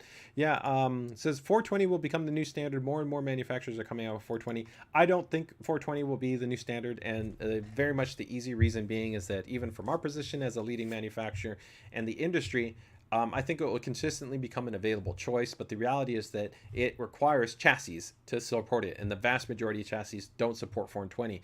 Even many chassis don't support 360. Over the last few years, probably about the last 3 years, we've definitely seen much more standardization within chassis to at least support 360mm AIO solutions, but also keep in mind that you have things like the thickness of the radiator, which can be a factor. Even within the Ryujin 3 to the Ryujin 2, there's a thicker radiator, right? And even when going to thicker fans, where you're now also seeing thicker fans like 30mm fans versus 25mm fans, right? Those all makes a difference in terms of how much physical space you have at the top of your chassis. And so when you talk about the nominal footprint, I still think 240 is the benchmark in terms of what makes the vast majority of sense for most users. And 360 is, I think, more than sufficient for, again, the vast majority of users, especially if we're only talking about gaming. But enthusiasts love to have choice, and we're excited about offering those choices. So I think you're correct in terms of you're continuing to see more 420mm from vast majority manufacturers, including ASUS, and of course more chassis that are also supporting it. But I definitely don't see it becoming the standard because it's not a requirement. Again, if we take a look, I think, at what CPUs are doing under normal workloads, you don't need to kind of go to such an extreme cooling configuration to be able to cool those CPUs.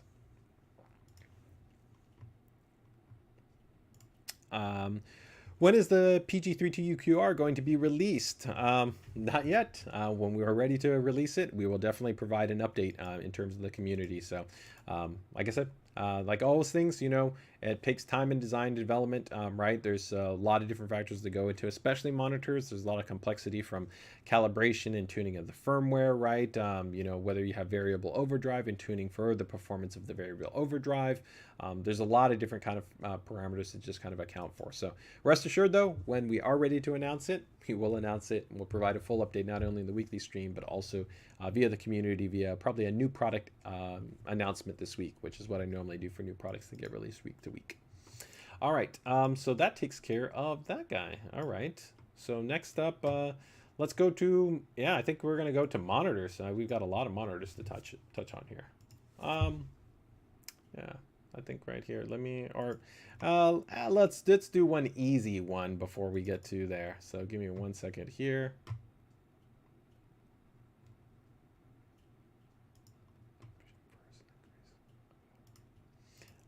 Let's give you a little bit of a teaser, and that's going to be with this one right here. I'm not going to give you any details about it. It's literally just going to be a light teaser.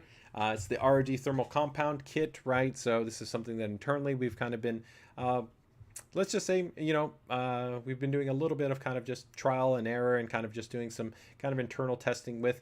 If you're not familiar with the concept of a shim, pretty much the way that it works, right, is that you have the application, the shim, and then you spread it, and then you'll pretty much have that end output. So again, we'll have more details in terms of exactly how it works and all the other things that I think people are kind of interested in finding out about it. But again, here you can see just it's being utilized on an Intel-based platform. Here it's being utilized on an AMD-based platform.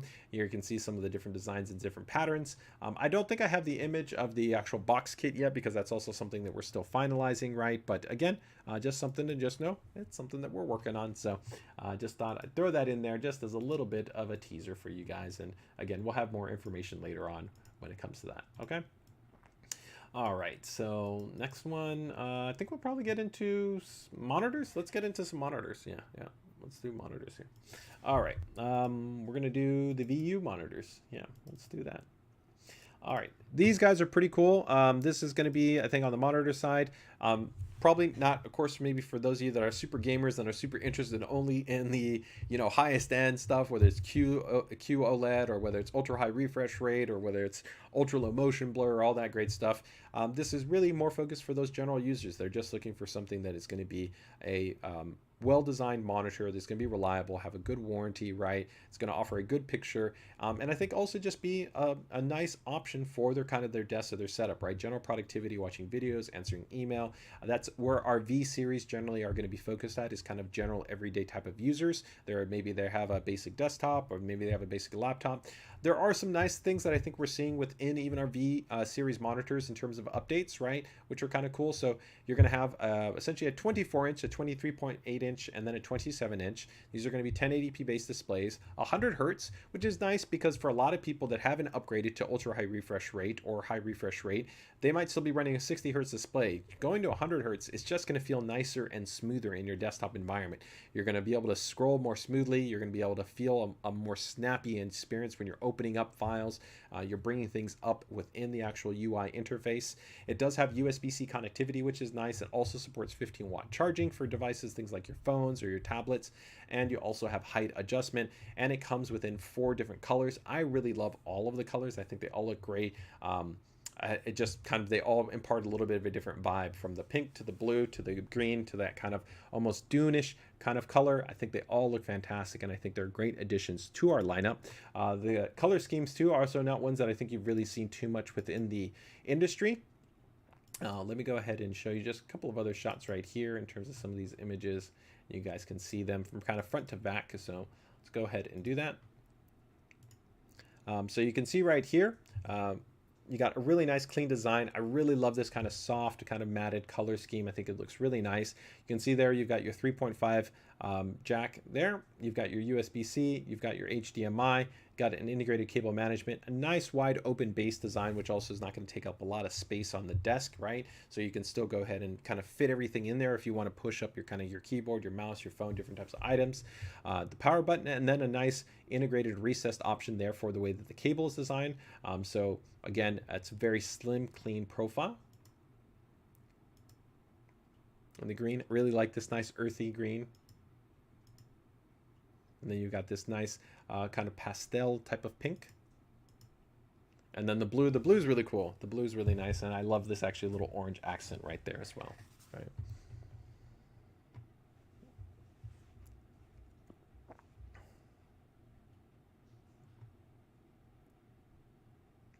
So overall, I think these are going to be a nice addition here in terms of the VU series monitors.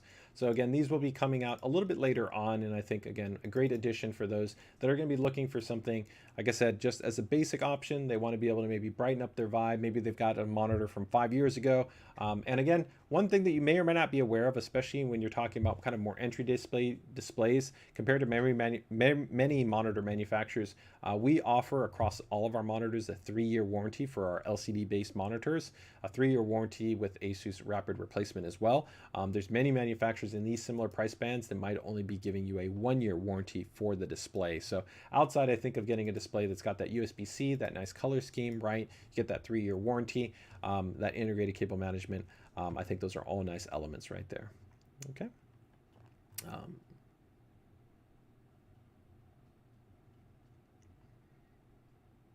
me see right here. JJ's saying the truth about the heat. I use a 420 millimeter on my 1300K, and it's really overkill, and I game hours at the time max settings with a 4090. Yeah, I mean, again, it doesn't mean that you can't have a benefit. Of course, if you want to overclock and you want to be able to have the lowest temperatures possible, you'll get also the best boosting behavior from the CPU. But again, you can legitimately run, like I said, a 1300K, and keep in mind there's other settings that you have, things like multi-core enhancement, right? Like how much do you want to run your power limits? Do you want to run with standard power limits, or do you want to run with increased power limits? But the reality is, especially again for gaming, for general desktop use, you don't need to be running custom water cooling. You don't need to be running a 420 configuration. But again, you know, PC DIY is about your choice and your preference. Some users love just wanting to have that extra headroom. Maybe they're in an ambient environment that is really, really hot. Maybe, like I said, they want to overclock. There can be so many different factors. So ultimately, we're happy about being able to provide choice to be able to meet the different types of options that users are looking for in terms of how they want to run their systems, right? All right. Pickle Juice, I don't have confirmed pricing for the VUs, but for the VUs, definitely they're going to be, I think, pretty price aggressive, right? Because they're going to be in our V series lineup. So keep in mind that right now, like many of our V series monitors are generally priced between, I'd say, about like $125 to about like $250, depending on kind of the spec of the monitor. So that's kind of where you're talking about that relative kind of price band. So you're not talking about a super expensive display. You know, some of the elements like the USB-C connectivity, the ID design, some of those things bring it up a little bit compared to our like maybe most entry-level monitors, right? But I still think these are going to be pretty reasonably priced in terms of the price point. Okay.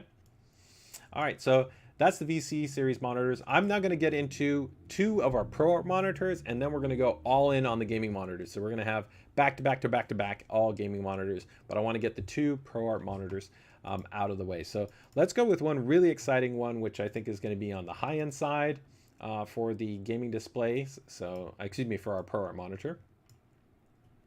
And this is going to be our new kind of super flagship right here, ProArt series based monitor. This is going to be the ProArt PA32UC XR.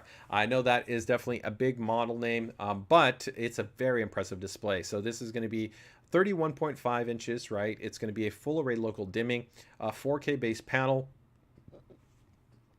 native 10-bit IPS based display, and the big thing right here is it's going to be 2,304 zones in terms of the actual FALD lighting implementation. That's outstanding. Keep in mind that the prior flagship models that we had were a little over 1,100 zones, so it's literally over a 50% increase in the number of zones for this display. Now, this could definitely be used as a gaming display. Keep in mind our prior actually UC model was actually 120 hertz as well. That's of course much slower than you have with the high-end based gaming displays that we have that of course are 240 or 360 hertz or even higher in terms of the refresh rate. But you know, I can tell you I played on an IPS 1440p monitor that had, you know, a 16 millisecond response, right?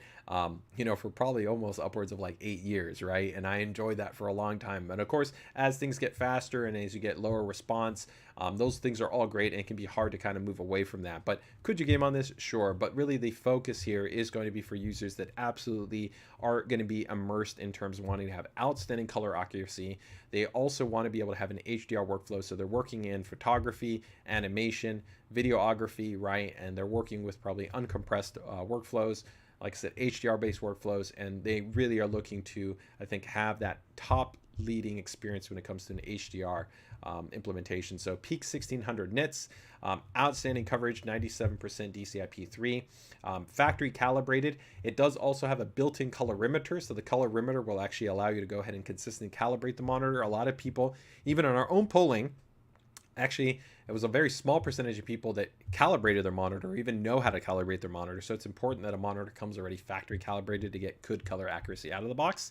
But you don't also realize that you can actually have what's called color drift, or you can actually have a change in terms of color rendering based on your ambient environment, and even temperature can actually also affect this as well. So having a built-in colorimeter is important for professional because they can consistently calibrate this, you know, every 30 days and making sure that the monitor is working exactly to the spec that it's supposed to, month to month to month to month, even when the lighting changes, even when their temperature is changing, even when there's normal drift, which will occur actually just normally with a panel's lifespan. And we also have an integrated IC profile, which actually stores the information in the monitor as opposed to in the operating system. And this can be beneficial, especially when you're mixing and matching units. Plus, you're going to have tons of ergonomic adjustment, a large amount of IO connectivity on here, VESA mount support, all the things that are known for on terms of our ProArt series display. So this will be making up our flagship kind of ProArt based monitor. So that is going to be an exciting update that we're going to be offering there with that ProArt based display.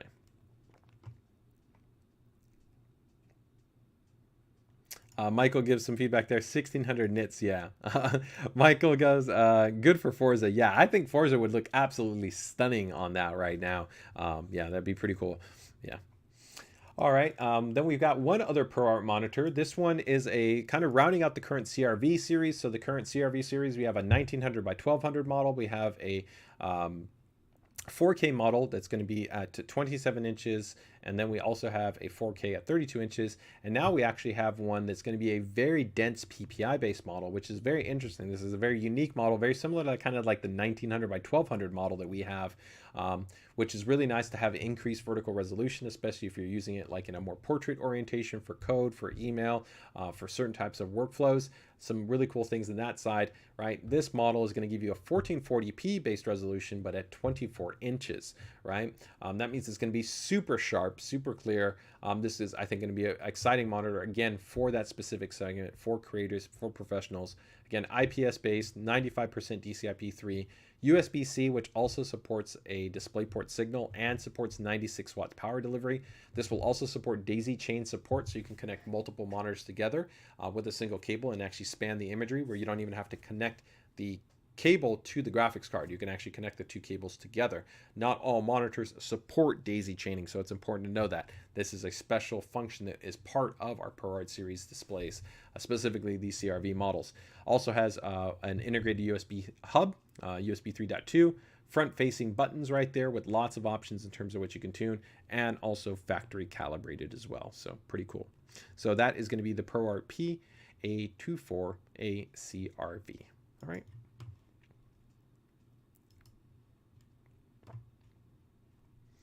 So this user notes 1600 nits is insane until you don't realize how much it matters. I use 1000 nits right now, and it has to be eye candy. Yeah, it's important to keep in mind that, of course, you're not talking about sustained 1600 nits across the entirety of the screen. HDR is all about kind of a peak window and percentages, right? So whether you're talking about like 2%, 5%, 10% windows of where you want to be able to see that content really have that dynamic range, right? And so keep in mind that on the professional mastering side, right, you of course have mastering displays that can be upwards of 10,000 nits is right, like at the highest end professional side, and then you have another set that's around like 4,000 nits. So we're still even catching up to those very, very specialized mastering quote unquote displays, which users don't have access to, but they're also generally much smaller in terms of these mastering displays. But being able to have 1600 nits for creative professionals really is offering this, again, next level kind of HDR performance workflow. All right, so that is going to be our two ProArt series based displays. All right, and let me go ahead and finish that off there. All right, so let's go into gaming displays, guys. Let's go into the gaming displays. All right, let's before we go, I guess, into the super high end, I think let's go ahead and maybe keep it a little bit more reasonable, and we'll go with a TUF Gaming edition. So an update to our TUF Gaming lineup. All right. So on the TUF Gaming side, we've got the VG27AQML1A. This is a follow-up to one of my favorite monitors that we have right now in terms of our 1440p displays. So this is going to be 27 inches, 1440p, fast IPS-based display, 260 hertz, right? Also supports our backlight strobing technology, so ELMB, right? But ELMB sync, which means that you can actually run adaptive sync along with the backlight strobing, and G-Sync compatible. This also does support a higher than standard SDR level of brightness, which can be beneficial not only for things like the ELMB sync, but also just giving you a little bit of an improved kind of punch and color pop in terms of the overall experience for your display, especially if you're coming from a monitor maybe from like 3, 4, 5, 6 years ago. Maybe this is going to be your first jump into a 1440p based display. Your monitor probably is going to be maybe like 200 nits, right? And so being able to go to a monitor that's going to be a bit brighter is also going to be a nice benefit as well. And this, I don't have pricing for you, but definitely in this model, you're definitely going to see, I think, far more kind of aggressive pricing and kind of lower pricey spectrum than you would see compared to our higher, of course, ROG STRIX or ROG Swift series displays. But I think this is a great addition that we'll have. And I think for a lot of people, this is probably going to be my go-to recommendation for probably the rest of the year for people that are looking to upgrade to a kind of 1440p based monitor. Again, I think it really hits a great balance of giving them a fast responsive display, great resolution, good settings, good feature set, good functionality, and a refresh rate that is also going to serve them really well for years to come, and also is going to be complementary not only with current graphics cards, but graphics cards as we move forward, right?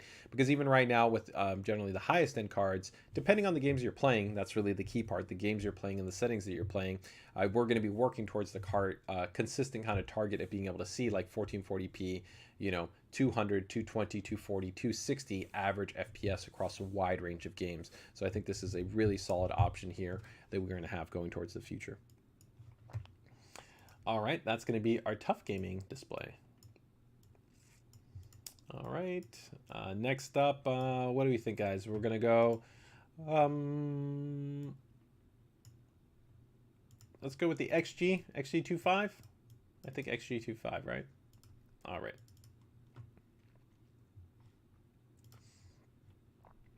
All right, so this is going to be the ROG Strix XG259QN. This is going to be a 24.5 inch base display, thin bezel base design. It has the updated ID styling that we had when we kind of refreshed this ID design a little while back, which means it's all black. The wider base stance, which is nice to be able to reduce the amount of space. This will also support the ROG desk mount kit.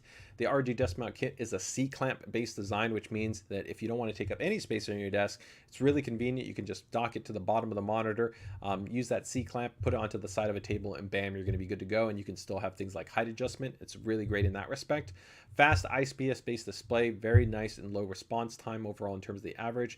Full HD, so really complimentary for those people that are playing all of those popular, competitive esports based titles. So you're playing Valorant, Apex Legends, PUBG, Overwatch, Warframe, Destiny, right, Fortnite, all that stuff. Up to now 380 hertz, so great option right here. Our prior flagship was a 360 hertz, so this will actually be coming in with an overclock mode up to 380 hertz. The 1 millisecond gray to gray, the reason why I put an asterisk is because, of course, the reality in terms of your response time is that the overall average of your response time is higher than this, right? But that's the kind of generalized marketed metric in terms of 1 millisecond gray to gray. Also will support our ELMB sync technology, so that means backlight strobing while also being able to run adaptive sync.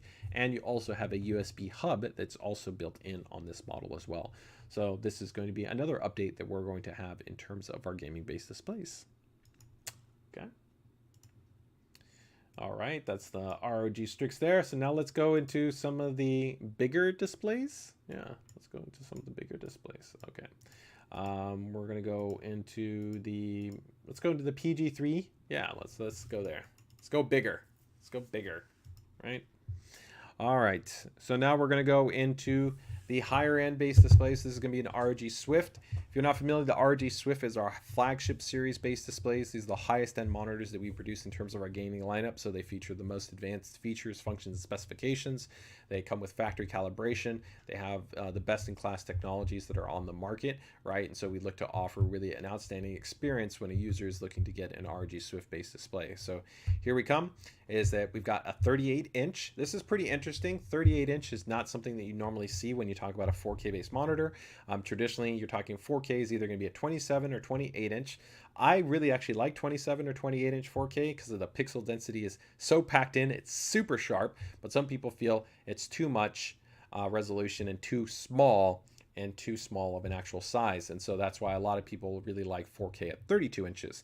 But then there's people that think that 32 inches is too small and they want bigger. But then 42 inches or 48 inches, which we also offer, is too big. So 38 is this really, I think, a kind of almost happy compromise, right? Where it really does go to a next level of almost TV-like immersion at your desk, but doesn't take up the massive amount of desk space that you would have, even go with going something like a 42 inch. It's really much more like a traditional monitor, right? You've got that 4K resolution, 144 hertz refresh rate, that 1 millisecond gray to gray response, which is nice to see. So in 4K, it has been harder to be able to have lower response times. So it's nice to be able to see that lower response time, even though, again, that's that peak measurement, right, in terms of 1 millisecond gray to gray. Outstanding in terms of the color coverage right here, 98% DCI-P3, so you're going to get a great color experience in terms of rendering here. HDMI 2.1, so that's going to be full bandwidth available to you to be able to get a great experience. Keep in mind that only the latest generation graphics cards have HDMI 2.1, but you still will have, of course, DisplayPort and also a DisplayPort with display stream compression, which means that you'll be able to use it on the vast majority of other graphics cards, so you don't have to worry about that. You have a USB hub that's also built in here and a threaded mount and a really nice wide and open stance, and there's also some improved speakers in there too. So if you just want to be able to lean back, maybe watch some video on demand, some streams, right, different content like that, I think it's going to still be a fantastic monitor in that respect, that you don't have to necessarily always kind of put on your headphones, right? So if we take a look at the rear of the display here, this is going to be similar to kind of like our larger 42 and 48 inch, where you've got a nice pop-off panel right there that you can go and have access to the actual I/O. You can still do VESA mounting with this unit as well. Now, when we actually go here to the top, when we talk about this is that threaded mount. The threaded mount allows you to add things like a camera, a secondary monitor, microphone, a light, different types of accessories. There's also an auxiliary USB port right here to power those devices if you might thread them onto that threaded threaded mount. So that's what I'm referring to as when we talk about the threaded mount design. Okay, and when we take a look right here in terms of the IO connectivity, again, you can see you've got that HDMI display port, and then you've got your USB hub connection. So that's going to be, of course, the upstream, and these are your downstream ports, so 2 type A ports that you have right there. So very nice and flexible in terms of what you're going to have available right there. And you can see even with that cover in place, those nicely route out there to the side, you're going to be good to go. And I think overall it's going to be a really great addition for those that are going to be looking for a high refresh rate, large format 4K gaming display. Okay. Michael notes that this is a sweet spot. No 100, yeah, this is a 4K based display. You're not seeing 360 hertz and 4K for a while. There are now starting to come some new next generation panel technologies where you start to see that. But again, also you'd have to factor in the rationale of, can you drive 4K at 360 hertz? It's not realistic. Even with right now the highest performing GPUs, and even probably next generation GPUs, you're not going to be seeing performance targets in that. So, you know, it's always a balancing act trying to hit panel technology at the same time with alignment with GPU technology to make sure that you can kind of pair that experience. Some people, of course, also buy kind of with the future in mind. And also refresh rate is also a complex factor that you have to keep in mind that depends on how you define the gameplay experience. Some people want to play with like capped frame rates, and so they want to try to run the game always at that frame rate along with that refresh rate, right? Then there's other people like myself, I don't really care about that, and I enjoy a variable overdrive experience, and I'm fine having my game play between, if I've got like right now our 1440p 360 hertz monitor, I'm fine it going all the way down to like 120 frames a second, but going all the way up to 360 frames a second, right? And enjoying the fluidity of the experience across that, as long as the panel has been optimally tuned to be able to give you a good motion clarity experience and performance across that refresh rate range. Okay, so that is going to be the PG38UQ. All right, make sure to go ahead and keep it tuned there for more information on this guy. All right, so that's going to take us care for that one. Now we're going to go into the next display. Give me 1 second. And this was actually, so we did have a prior display. Let me see if I can bring it up right here. We did have our XG49 that we previously announced. And the XG49 looked very similar to the PG49, but we actually pretty much have two. We've got like a traditional LCD based display, and then we're also going to have a QLED OLED display. So let me go, this is the XG49 WCR, which we just launched. And now we have a follow-up to it. So they're going to seem very similar. So some people might be like, well, didn't you just talk about this monitor? So let me actually show you right here. This is the first one, which right now just launched. This is the ROG STRIX XG49 WCR. So this is going to be a 5120 by 1440 display. So it's kind of like having like two 27-inch monitors side by side, right? 165 hertz refresh rate, a smart KVM, USB-C. It also has Ethernet built in, which is great if you want to then use the USB-C to pass through back to your device, and a display HDR 400 rating, which means it's not an HDR kind of gaming-centric display, but you are going to have, like I said, that nice punch and color that's going to be present in SDR, where you'll have a higher than SDR brightness level for this monitor compared to like I said, traditional older displays where, like I said, you probably might have like 200, 250 nits, something like that. You'll see a little bit brighter display that you're going to have here. And so again, this is a big, bold, bright display. And this one's very reasonable. This is only coming in at about $1,000 if you want. There's going to be this super big immersion, right? 32.9 aspect ratio, right? And you have that curvature that's going to be present right here. And very similar to the monitor that we're about to talk about, this one also has a more subtle curvature where we didn't go for their super aggressive. So this is an 1800R curvature, which I think is quite a bit more forgiving because it means that it doesn't have this huge amount of space that's kind of taking up on your space, and also for kind of more generalized application or desktop use can sometimes also be a little bit less forgiving. So that model, right, we just announced kind of going into Computex, and now we have, of course, another model which is going to be very similar, but it's going to be even a higher end version. So this is going to be the ROG Swift PG49 WCD. So what does this bring to the table? This is going to be a, of course, OLED based display. It's a QD OLED based display. So the big benefit here is that, of course, you go from a traditional backlighting based technology to, of course, you're going to be going to a self-emissive technology, right? That OLED. So if you really care about, of course, that outstanding contrast, the low pixel response, right? That is where really this is going to shine, right? Is that this is really going to be the experience right here. Now, there are still going to be benefits to the LCD. An LCD is going to have sharper, of course, is going to have sharper rendering for things like text, right? You're not going to have any potential burden concerns right there. So if you want to more heavily use the display, I'd say like in a more traditional hybrid type of usage, then probably the LCD is going to be the one that you're going to want to take a look at. But here, if you really are going to be enjoying, let's say, a gaming and content consumption based model, then the QD OLED I think is going to be a great choice for you. So if you want to jump into, Star Citizen, if you want to jump into The Witcher, if you want to jump into Forza, right? You want to jump into a game experience and really feel immersed. This is going to be a fantastic experience, right? Again, you have a very high resolution that you're going to need to be able to drive, 5140 by 1440, 1800R. Also supports HDMI 2.1, will also support DisplayPort compression with DP. It also has our smart KVM technology, which is our new KVM technology, which allows you to kind of move the mouse from one side to another, which will switch the devices for you. It allows for a much more seamless experience. That USB PD support as well, and that threaded mount that we also just talked about for kind of mounting items there at the top of the display. So this is going to be a very cool, awesome display. Some cool things that we've also done with this model is that it has gone ahead and integrated a custom heatsink like we've known for on many of our higher end ROG Swift-based displays. And we also have a graphene film material that we put into the back of the panel.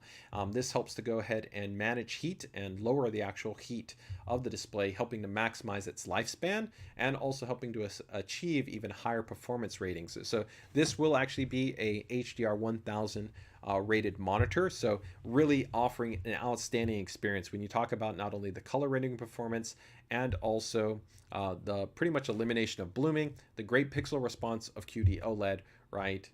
You tie that in together, this is really going to give you a great HDR gaming experience. So this is, I'd say, first and foremost, a gaming and content consumption based display. And then, like I said, if you're looking for more productivity, I would still probably be recommending a traditional LCD based display.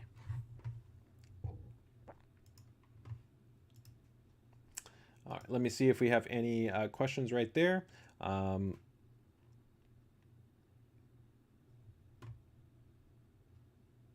We don't have pricing on this one, so just make sure to keep it tuned for the pricing on there. Sumin notes that monitor is awesome. I think Sumin actually had the chance to probably check it out at actually Computex, so he's actually speaking from being able to maybe see some hands-on impressions with it, be able to see it right there.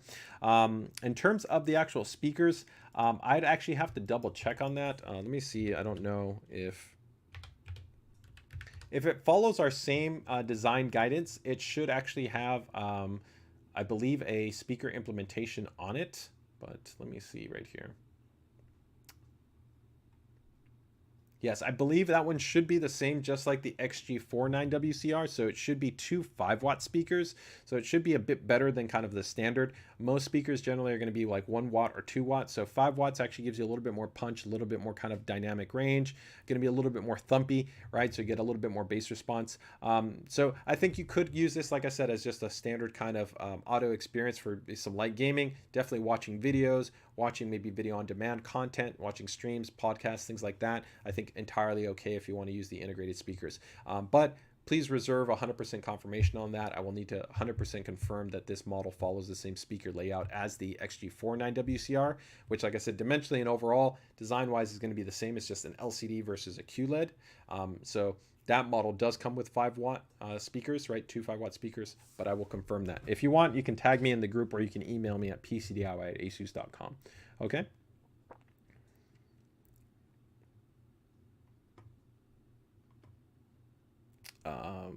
Perfect for YouTube. Yeah, I would definitely agree. I think it's a great choice if you're just looking, I said, you just want to watch some streams, some basic content, not have to wear headphones. It's really nice and convenient just to be able to take advantage of the integrated speakers.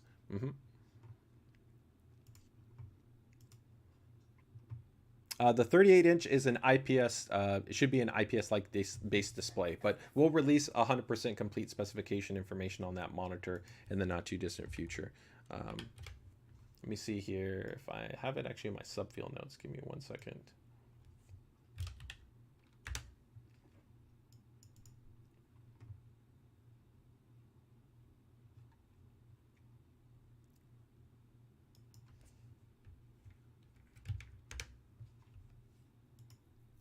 Yeah, that's correct. Yes, it is an IPS based display, so I was correct in that respect. Yep.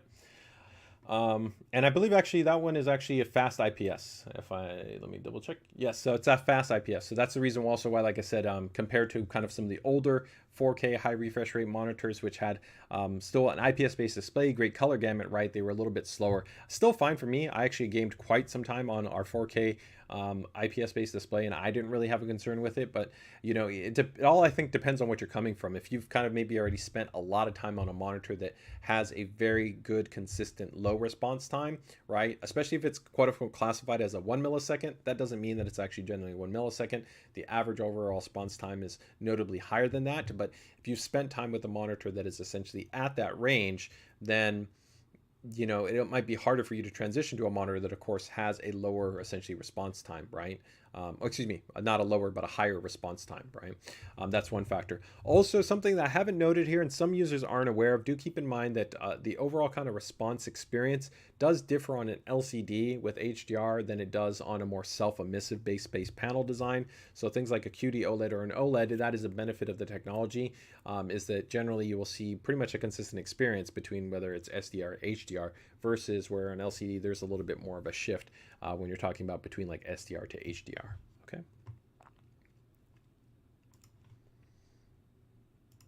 Zach notes, what's the difference between a full array local dimming display and an IPS based display? So actually, it's not that they're different because technically you can have an IPS display that is a full array local dimming. So really it's more that the full array local dimming has to do with the backlighting technology that is on the IPS display. So pretty much you would either have just like a traditional backlight on an IPS display or a VA based display or a TN based display, doesn't matter. It could be any one of those LCD type of panels, right? And then you would have a different type of backlighting technology. So you have pretty much your standard. You then have what's called edge lit, which means that literally kind of just like the edges are essentially allowing for a dynamic kind of off and on type of experience to a full array local dimming. And so the full array local dimming just means that there's essentially zones throughout the entirety of the panel that can essentially be quickly off, that can quickly go off and on, right? And they can also dynamically change in terms of their actual their range in terms of the output value that they have. So that nit rating that you're talking about, whether it's like, you know, 400 nits, 600 nits, 1000 nits, 1600 nits, like for these higher end models, when you're talking about the full array local dimming, essentially just means you have those zones behind there that can essentially dynamically essentially turn themselves off and on. And that's what helps to create that contrast. Now, when we compare that to, like I said, an OLED is not in the thousands. You literally have millions, right? That's why you have effectively no blooming, right? Because every single pixel, quote unquote, can be turned off and on, right? Allowing for that really outstanding contrast. That's why you can have truly black, because it can truly turn off. There's still some challenges with OLED. OLED is not necessarily also a perfect technology. There are disadvantages to how it renders certain things, or sometimes it's referred to as the transition time, going from black to grays into certain whites, whether it has a white subpixel, which can influence different factors. But to your question, essentially, the full array local dimming is the backlighting technology, not the panel itself. So hopefully that answers your question, Zach, right? So you can have an IPS-based display that either has full array local dimming or does not have full array local dimming. And generally, you'll only see full array local dimming on the high-end IPS displays that are usually like 1000 nits and higher. Because you really want to have that type of technology to be able to maximize the HDR experience. Okay. All right. So that covers us there on that display. So the PG38UQ, and then we covered on the PG49WCD. Okay, and let's go into now one more monitor. And so this one is pretty cool because this is going to be for actually a monitor that we already have, but it definitely, I think, offers in a very cool technology that really kind of makes it, for me, this is the overall best monitor that's on the market. In my opinion, right? Although I'm a huge fan of HDR experience, and so I absolutely love something like our PG32UQX or even our HDR 1000 nit based monitors. But I think overall, in terms of the balance of outstanding SDR, a good HDR experience, outstanding motion clarity, the consistency and reliability of an LCD, text sharpness, it's probably my overall favorite kind of gaming high-end display that we have. And that is going to be the PG27 EQN, which is going to be our 1440p or 1440p LCD-based display with 360 hertz. But the exciting thing is, of course, we essentially, in coordination with NVIDIA, released a big update for this monitor that just came out, which enables essentially ultra-low motion blur 2. So if you're not familiar, ultra-low motion blur 2 is essentially an evolution to the original ultra-low motion blur, which has been present on many monitors in the past, which essentially is backlight strobing. And the backlight strobing is essentially, that backlight is timed essentially with the pixel response to be able to allow for essentially improved motion clarity. And the really exciting thing is that this technology is really almost next gen in nature, right? Every generation as we improve, right, the refresh rate, we've been on kind of this journey to 1000 hertz to be able to effectively keep getting clearer and clearer and clearer. And we've traditionally done this by, of course, increasing the refresh rate. But backlight strobing has been a factor that has always been present that has allowed us to really jump beyond just needing to go to the next refresh rate and the next refresh rate. But there have been some disadvantages in terms of kind of the computational elements of how you have the algorithm work. That has been a factor, and also brightness. One of the cool things, though, is that monitors have gotten brighter and brighter. Even when you reduce some of the brightness value by implementing backlight strobing, it still can maintain a usable experience. In the past, though, just for example, if you enabled like ULMB, you could be going down to maybe like 100 nits, or like 125 nits. So it was visible, but it was so much darker, even though it was really clear. You know, for a lot of people, it just wasn't usable. But now with ULMB 2, you're setting a new requirement that the minimum expectation is at least going to be 250 nits, which for a lot of people is great because they game all day long at, you know, 200 to 250 nits with no problems. So having that be your brightness value, and of course it could be higher than that, is a great benchmark. And the big thing right here is you're going to see is that effective motion clarity is roughly that out of about 1000 hertz refresh rate monitor. And this is a free firmware update. It literally, if you have this monitor, you can download this firmware and you can run it. And this is a, you know, full real photo, right? This is not a render, right? Where you can actually really see the dramatic difference in terms of the motion clarity sharpness to go from enabling the backlight strobing functionality on this monitor to not enabling it. It is truly a next generation experience. So if you're somebody that is really looking for the outstanding best motion clarity experience, this is where it's going to be. And even though OLED has outstanding pixel response time and it has a lower pixel response time, right, when we still talk about motion clarity, an LCD like this display, especially with this ULMB 2, will offer you the best motion clarity experience right now of all the gaming displays that ASUS produces. And right now we're pretty much the only manufacturer. One other monitor has this with that ULMB 2 feature set. So again, if you're really looking for that outstanding experience, this is going to be a really exciting feature to be able to go ahead and take advantage of. And so it's really exciting to be able to see this ULMB 2 feature be introduced here.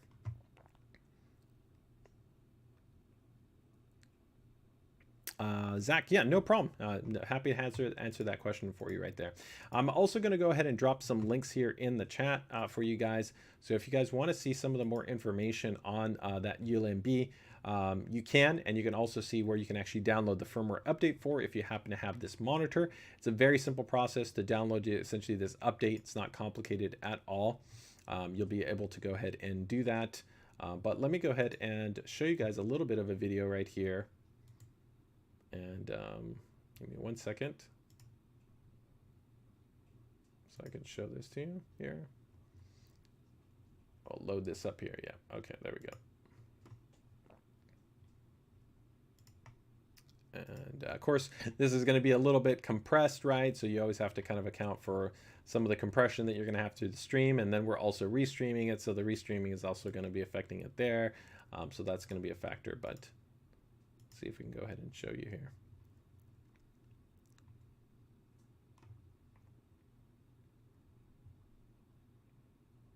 Okay, so here taking a look, guys, you can actually see the difference again between having ULMB 2 off and between having ULMB on, right? And so again, this is similar to our ELMB technology, right? They're both backlight strobing implementations. One of the other cool things that NVIDIA did with this new ULMB feature too is that they also made some additional revisions to the variable overdrive performance, which has even been further enhanced, which is great. That's talking about essentially how the panel is being driven in terms of its response to different values that affect essentially the pixel response, right? So how fast those pixels are kind of getting adjusted, right? When you're talking about the entirety of the refresh rate range, right? So when we talk about a monitor like a 240 hertz, a 360 hertz monitor, the experience isn't necessarily the same between all the refresh rates. So having something that's called variable overdrive is very important because it helps to ensure that there's a consistency of adjustment that's happening dynamically through that range. And so NVIDIA did some further optimizations to that to even further improve upon that, which is great because it was already quite good, but it's now even been made better.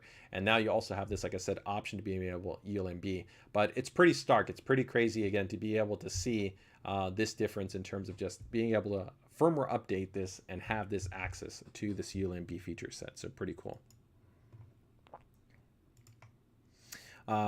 So will this feature extend to the PG279QM? That's a good question. I think it's a little bit early to know whether or not this will actually roll out into other monitors. So that monitor is still actually one of my favorite monitors. Actually, I've ran that monitor for a very long time since its release. It's still one of my absolute favorite monitors that we have on the market. But one of the things that is tricky about the reason why it's first introduced on that monitor is because that monitor has even a lower pixel response time than the PG279QM. And to be able to have it optimally work right, because there's actually a new type of mechanism that NVIDIA has in place in terms of how they're actually running the algorithm that is making these adjustments, it requires a very tight and low pixel response time. And so actually for this monitor, while it's pretty good in terms of the pixel response time, it's not as good and it's not as low as it is on that new 360 hertz monitor. I think probably technically if any other monitor could probably have it enabled, it might be maybe our 1080p 360 hertz monitor, although that's something that we still have to review and discuss with NVIDIA, and we'd have to go through and do performance validation. So ultimately, if there's other monitors that can have this feature introduced, rest assured we will communicate that and let users know, hey, you can download this new firmware and make it available. But to really ensure the experience, especially because one of the other really cool things with the ULMB2 is that normally when you enable these type of backlight strobing features, you can get what's called like double images. And this has almost been entirely resolved because of the way that the actual alignment is working, and it's done really, really intelligently. But again, it does require essentially that low response time. So I don't think you're going to see it on that monitor because, like I said, I don't think it can hit that consistently. But like I said, potentially maybe the 1080p 360 hertz, and for sure, of course, this monitor, and then of course future displays as well could potentially see this as well. So it's a pretty exciting feature that is going to continue to, I think, be a focus of wanting to be able to have on monitors because of just how impressive the motion clarity improvement is. What resolutions do top pro games at? You know, right now the vast majority of pro gamers are still playing at 1080, right? And that's because generally the fastest refresh rates for gamers in the esports scene have been 1080p. So, you know, that's where you first saw 240 hertz. It's where you saw 280 hertz and 360 hertz. And it's only been recently that we saw now 1440p be able to break that and get into the ultra high refresh rates with monitors like what we've just noted, with 1440p being at 240 and then 1440p also being at 360. There is some people that talk about kind of the field of view that 27 can be too much, right, for that competitive, although there's testing and there's some discussion to say that it can actually provide you a better and more competitive experience, and you are starting to see some esports communities and some games move into, I think, 1440p ultra high fast refresh rate. So I think still for the foreseeable future, 1080p will be the predominant resolution of target for the vast majority of kind of the competitive field. But probably over the next couple of years, we're probably going to start to see more and more of that shift into the 1440p, eating more and more into that space, because you're going to be able to offer essentially similar ultra high refresh rates and very low pixel response times as well. So, you know, it's going to be one of those things that just has to continually kind of be assessed and evaluated, right? Also do keep in mind that I think the reason why 1080p is still part of the target too is that if you're talking about driving the resolution and the game experience, 1080p is still significantly easier to do that for than even 1440p, especially if you're talking about trying to keep the game consistently running at that essentially ultra high FPS value, right, consistently whenever you're playing the game at any point of the game, right, where we know that even at higher resolutions, even at those higher refresh rates, you're going to see more kind of like that up and down, right? There's more variability in terms of your FPS, right? Okay, so I think we're almost there. We still got one last set of items right here to go over in terms of, we're going to round it out with a Wi-Fi 7, guys. This is an exciting update right here. So I want to talk about some cool routers. So at Computex, one of the coolest things that we did actually have is we actually had a full real Wi-Fi 7 setup, and this actually setup allowed us to actually go ahead and demonstrate the kind of the real world bandwidth. So one of the things that people don't realize when you talk about already kind of Wi-Fi 6 and Wi-Fi 6E is that it really offered the introduction to break the kind of the gigabit speed barrier. So already for years, we'd been able to easily exceed 10/100 Ethernet. So you could actually have speeds that were, 200, 300, 400 plus megabits, no problems, right? But when you got into the Wi-Fi 6 and especially Wi-Fi 6E era, you were then being able to legitimately see that you could have wireless throughput that was in excess of 1 gigabit. So you could have like 1100, 1200, 1300, 1400 megabits of wireless throughput. That's crazy. That means literally faster than a gigabit Ethernet cable. Now, the big difference, of course, with wireless is that your speed goes down, right? So before I show you kind of this demo right here, the speed goes down. So if here we're at 10 feet, 10 to 15 feet is your optimal range for your router to your client device, assuming it's a gen-to-gen based device. So like Wi-Fi 6E device to Wi-Fi 6E router, within 10 to 15 feet, you're gonna get the absolute best speed. Now with a cable at 10 feet, 25 feet, 50 feet, 100 feet, the speed is going to be pretty much the same. It won't change. It'll be, exactly the same speed at all 4 points. With wireless, of course, it's different. It'll start up here and it'll pretty much start to do this. And it'll just kind of keep going down and down and down and go all the way down. So if, like you're in me here, if you have a large 2-story home, right, environment, like I said, in your office where you've got your router and you got your primary system, you could be at over a gigabit, but by the time you go out to the backyard, you might be maybe at 150 megabits, which is still quite fast, right? 150 megabits is still going to let you game, still let you watch 4K video, still let you stream multiple devices, still be able to upload and download things really great, but that's still a big difference between like if you've got a 1 gigabit connection pipeline down to 150 at the furthest point away. So that's part of the reason why Wi-Fi wants to keep getting faster and faster, because we want to be able to increase the experience regardless of where you're at in essentially the length, right, of your device. And plus, we also have more devices, right? So with Wi-Fi 7, there's a lot of really cool new technologies that are baked in, and I don't want to go over all of them. We'll probably have a dedicated stream just on Wi-Fi 7 in the not too distant future when these products come to market. But you are talking a significant performance increase. So here we actually have our BE96U. So this is our next generation Wi-Fi 7 kind of general model, although this is a very high-end model. We're talking about a tri-band model, Wi-Fi 7. It's got dual 10G LAN on there, very high performance quad-core chipset, 2.6 gigahertz on here, so absolutely super performant base unit. It has DDR4 memory on here, multiple gigs of DDR4 memory, which is pretty crazy when you think about that in a router. But now take a look at this speed right here. That's right. You can see in the real world environment, and keep in mind, this is in Computex, a big old noisy shore flow, which is not great for kind of just RF noise and all the kind of things that can happen. 4.86 gigabits, right? You're talking about almost 5 times the speed of a 1 gigabit cable. That's absolutely crazy in terms of the actual throughput. It's a massive performance increase. It's absolutely outstanding to see that when you're talking about almost 5 gigabits of wireless throughput. Even if we cut that down, let's just say 4.5, right? That's still 4 times faster, right? 4.5 times faster than a 1 gigabit Ethernet cable in terms of the overall speed and the throughput. So an amazing level of speed that is available to you wirelessly, right? That's pretty awesome that you can have that level of performance that can be realized. So it's a very, very exciting technology to be able to afford ultra low latency, ultra high speeds, great robust coverage for all your Wi-Fi enabled devices, from everything from your standard kind of IoT devices to, of course, the devices that need all that bandwidth and need the lowest latency. So there's the BE96U, right? Again, here a little bit compare and contrast demo. 0.75 gigabits versus there you can see the demo is running 4.7 gigabits. Still very, very impressive in terms of that speed, right? But let's actually take a look at the models that we're going to have here in terms of the Wi-Fi 7 ecosystem. So let me go ahead and bring these up right here. Give me 1 second.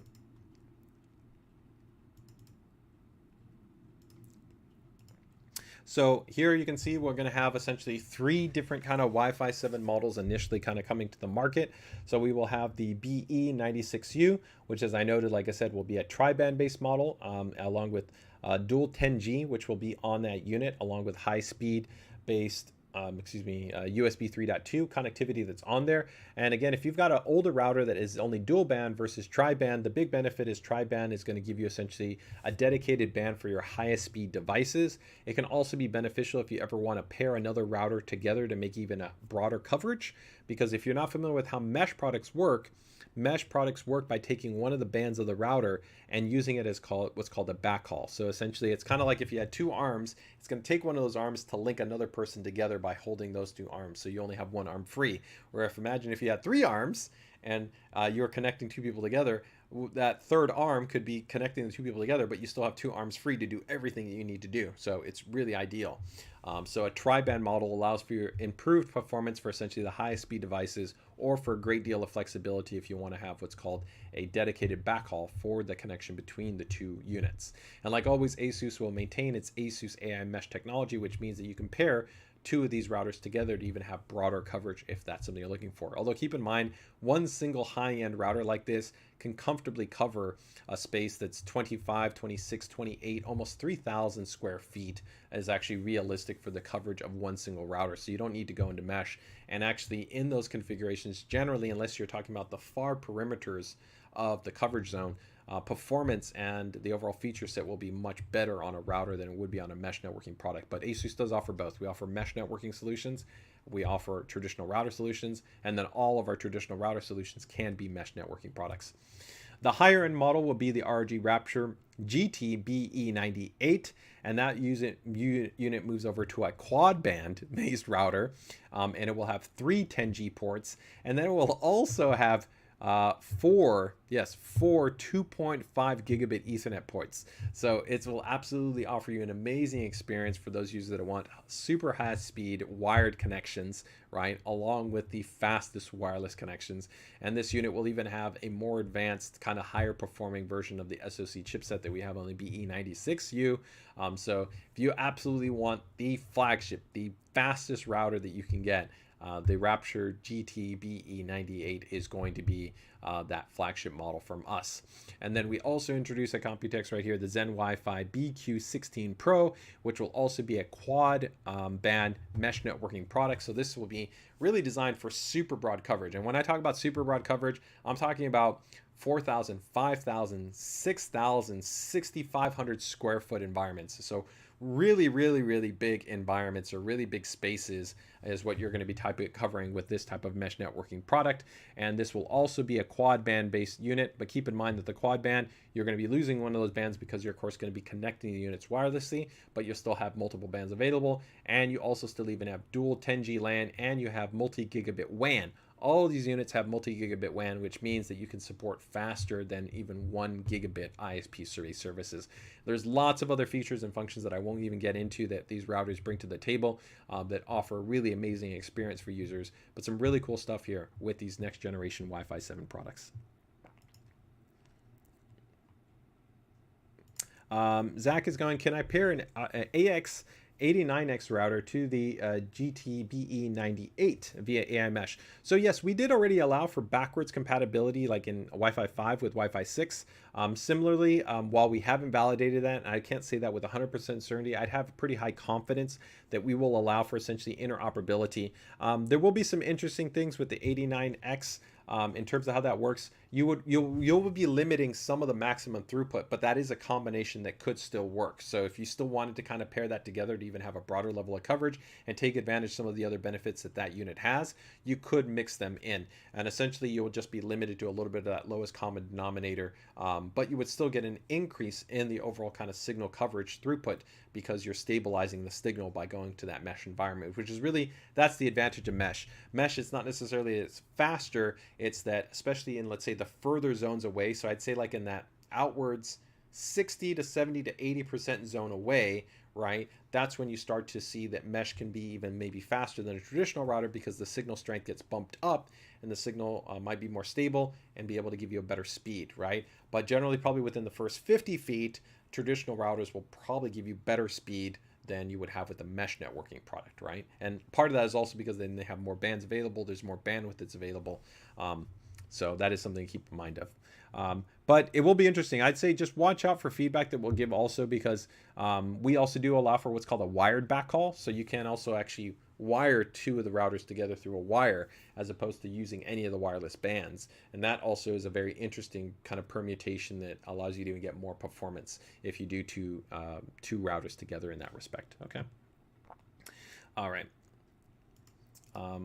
Would be nice if I had fiber to fiber between routers. So like I said, we already allow for that right now. You can actually already do direct Ethernet cable to actually do what's called a wired backhaul between the two routers. And we also even have MoCA adapters, which allow you to use coax cable in your home to actually use point-to-point contacts as well. So there's a lot of flexibility that we already offer within that ecosystem. All right, so I think the last model here, staying with the networking side, but stepping back from, from Wi-Fi 7, is going to be one little just kind of cool addition that I want to round things out right here, which is going to be with the RTAX 57 Go. This is going to be a portable wired and Wi-Fi 6 router, so designed for travel. So a compact base unit powered by via USB-C, supports essentially Wi-Fi 6, a dual band, can also be used as an AI mesh node. So if you want to use this to extend coverage in your home, it's great. It supports tethering via iOS or Android based devices with a USB cable to that device, which then you can share to essentially to the router and to be able to create kind of that hotspot. Or you can also use the USB and then be able to attach a 4G or 5D essentially wireless adapter to it as well, right? And all within this compact base unit, which is, like I said, conveniently able to be kind of just slid into a bag, into a briefcase, into a backpack, to be able to give you a nice, stable, and performant Wi-Fi experience while out and about or when traveling. So this will be a big update because we haven't had an update to our kind of portable router series in quite some time. So I'm actually really excited about this model. And I think for a lot of users that maybe they're traveling with more devices, maybe they're traveling, like I said, with colleagues and friends, right? And they want to be able to have an improvement. There's a benefit here. This also does support some really cool things, like we have load balancing, which means that if you wanted to kind of combine two services together, so maybe combine your like cellular service as well as combine the Wi-Fi service from, let's say, a hotel. So maybe the hotel only gives you like 3 megabits, right? And then your cellular service gives you like 10 megabits. You could actually put them together and have like a load balancing to actually be able to have a little bit more of a stable and reliable experience that then you have for both your devices. So this is actually a cool new addition that we have in terms of that. So overall, this will be another addition to our networking product stack. And I haven't even got into our entire expert Wi-Fi series. I'm going to just show you literally kind of the images that we have on some of our expert Wi-Fi product, which will be kind of pretty cool that we will be coming out with. These will be the the EB and EP models and EA models. And we did talk about these, I think, already previously. I think in the CS stream, but this is going to be for users that are looking for more kind of SMB, SOHO, and even base enterprise kind of deployment options, right? So you're going to be running more complex base nodes. So normal AI mesh goes up to like 5 nodes, but here you're going to be able to go to even much higher node configurations. Maybe you want to actually use power over Ethernet based connectivity. You want to have just dedicated access points. There's going to be a lot of flexibility within these units. And so here, just kind of want to show off just some of the configuration and models that we will have for these units. And well, again, we'll probably have a dedicated stream on this because the people that are interested in this, it's very kind of specific target, right? But this will be all under our expert Wi-Fi series. So here you can actually see the power over Ethernet based switch right here. And sorry. So we've also got, here's your dedicated AP points that can actually be mounted, right? These units which actually support multiple configurations in terms of their setups and display. You can do things like designated captive portals, right, where you can set this up for small businesses, and a lot of different options in terms of kind of the AP deployment configurations. Far simpler, really. If you're somebody that's probably been looking maybe at similar solutions from kind of like Ubiquiti, we think that we're going to offer an outstanding alternative option here in this regard. So we'll have more details on that, but I'm not going to go into those because, like I said, that in itself could probably take 30 minutes alone to kind of cover all those units. So a lot of really cool stuff in terms of that regard. So overall, guys, that takes care of our Computex 2023 recap. An absolutely huge number of new items that we have covered there. And I think I might even still maybe missed out on one or two, but for the most part, that covers the vast majority of new items that we have for Computex. And as always, keep in mind, we're still not even done. We still normally going to be doing week to week. We have our normal new product releases. So there's new products that are coming out, not only from ones that we announced at Computex, but of course, products that we've previously announced that are also going to still be coming out. So as always, you want to make sure to join our PCDIY group if you guys are not part of that great community. It's a fantastic group. Go ahead and feel free to go ahead and join us there. And if you have questions, concerns, feedback, feel free to go ahead and drop them there. You can go ahead and tag me. You can also email PCDIY@asus.com. And also make sure that you're checking us out weekly here on our ASUS PCDIY Hardware live stream on Fridays at 3 p.m. So with that, guys, take care, take it easy, enjoy the rest of your day, and have a fantastic weekend. Bye-bye, guys.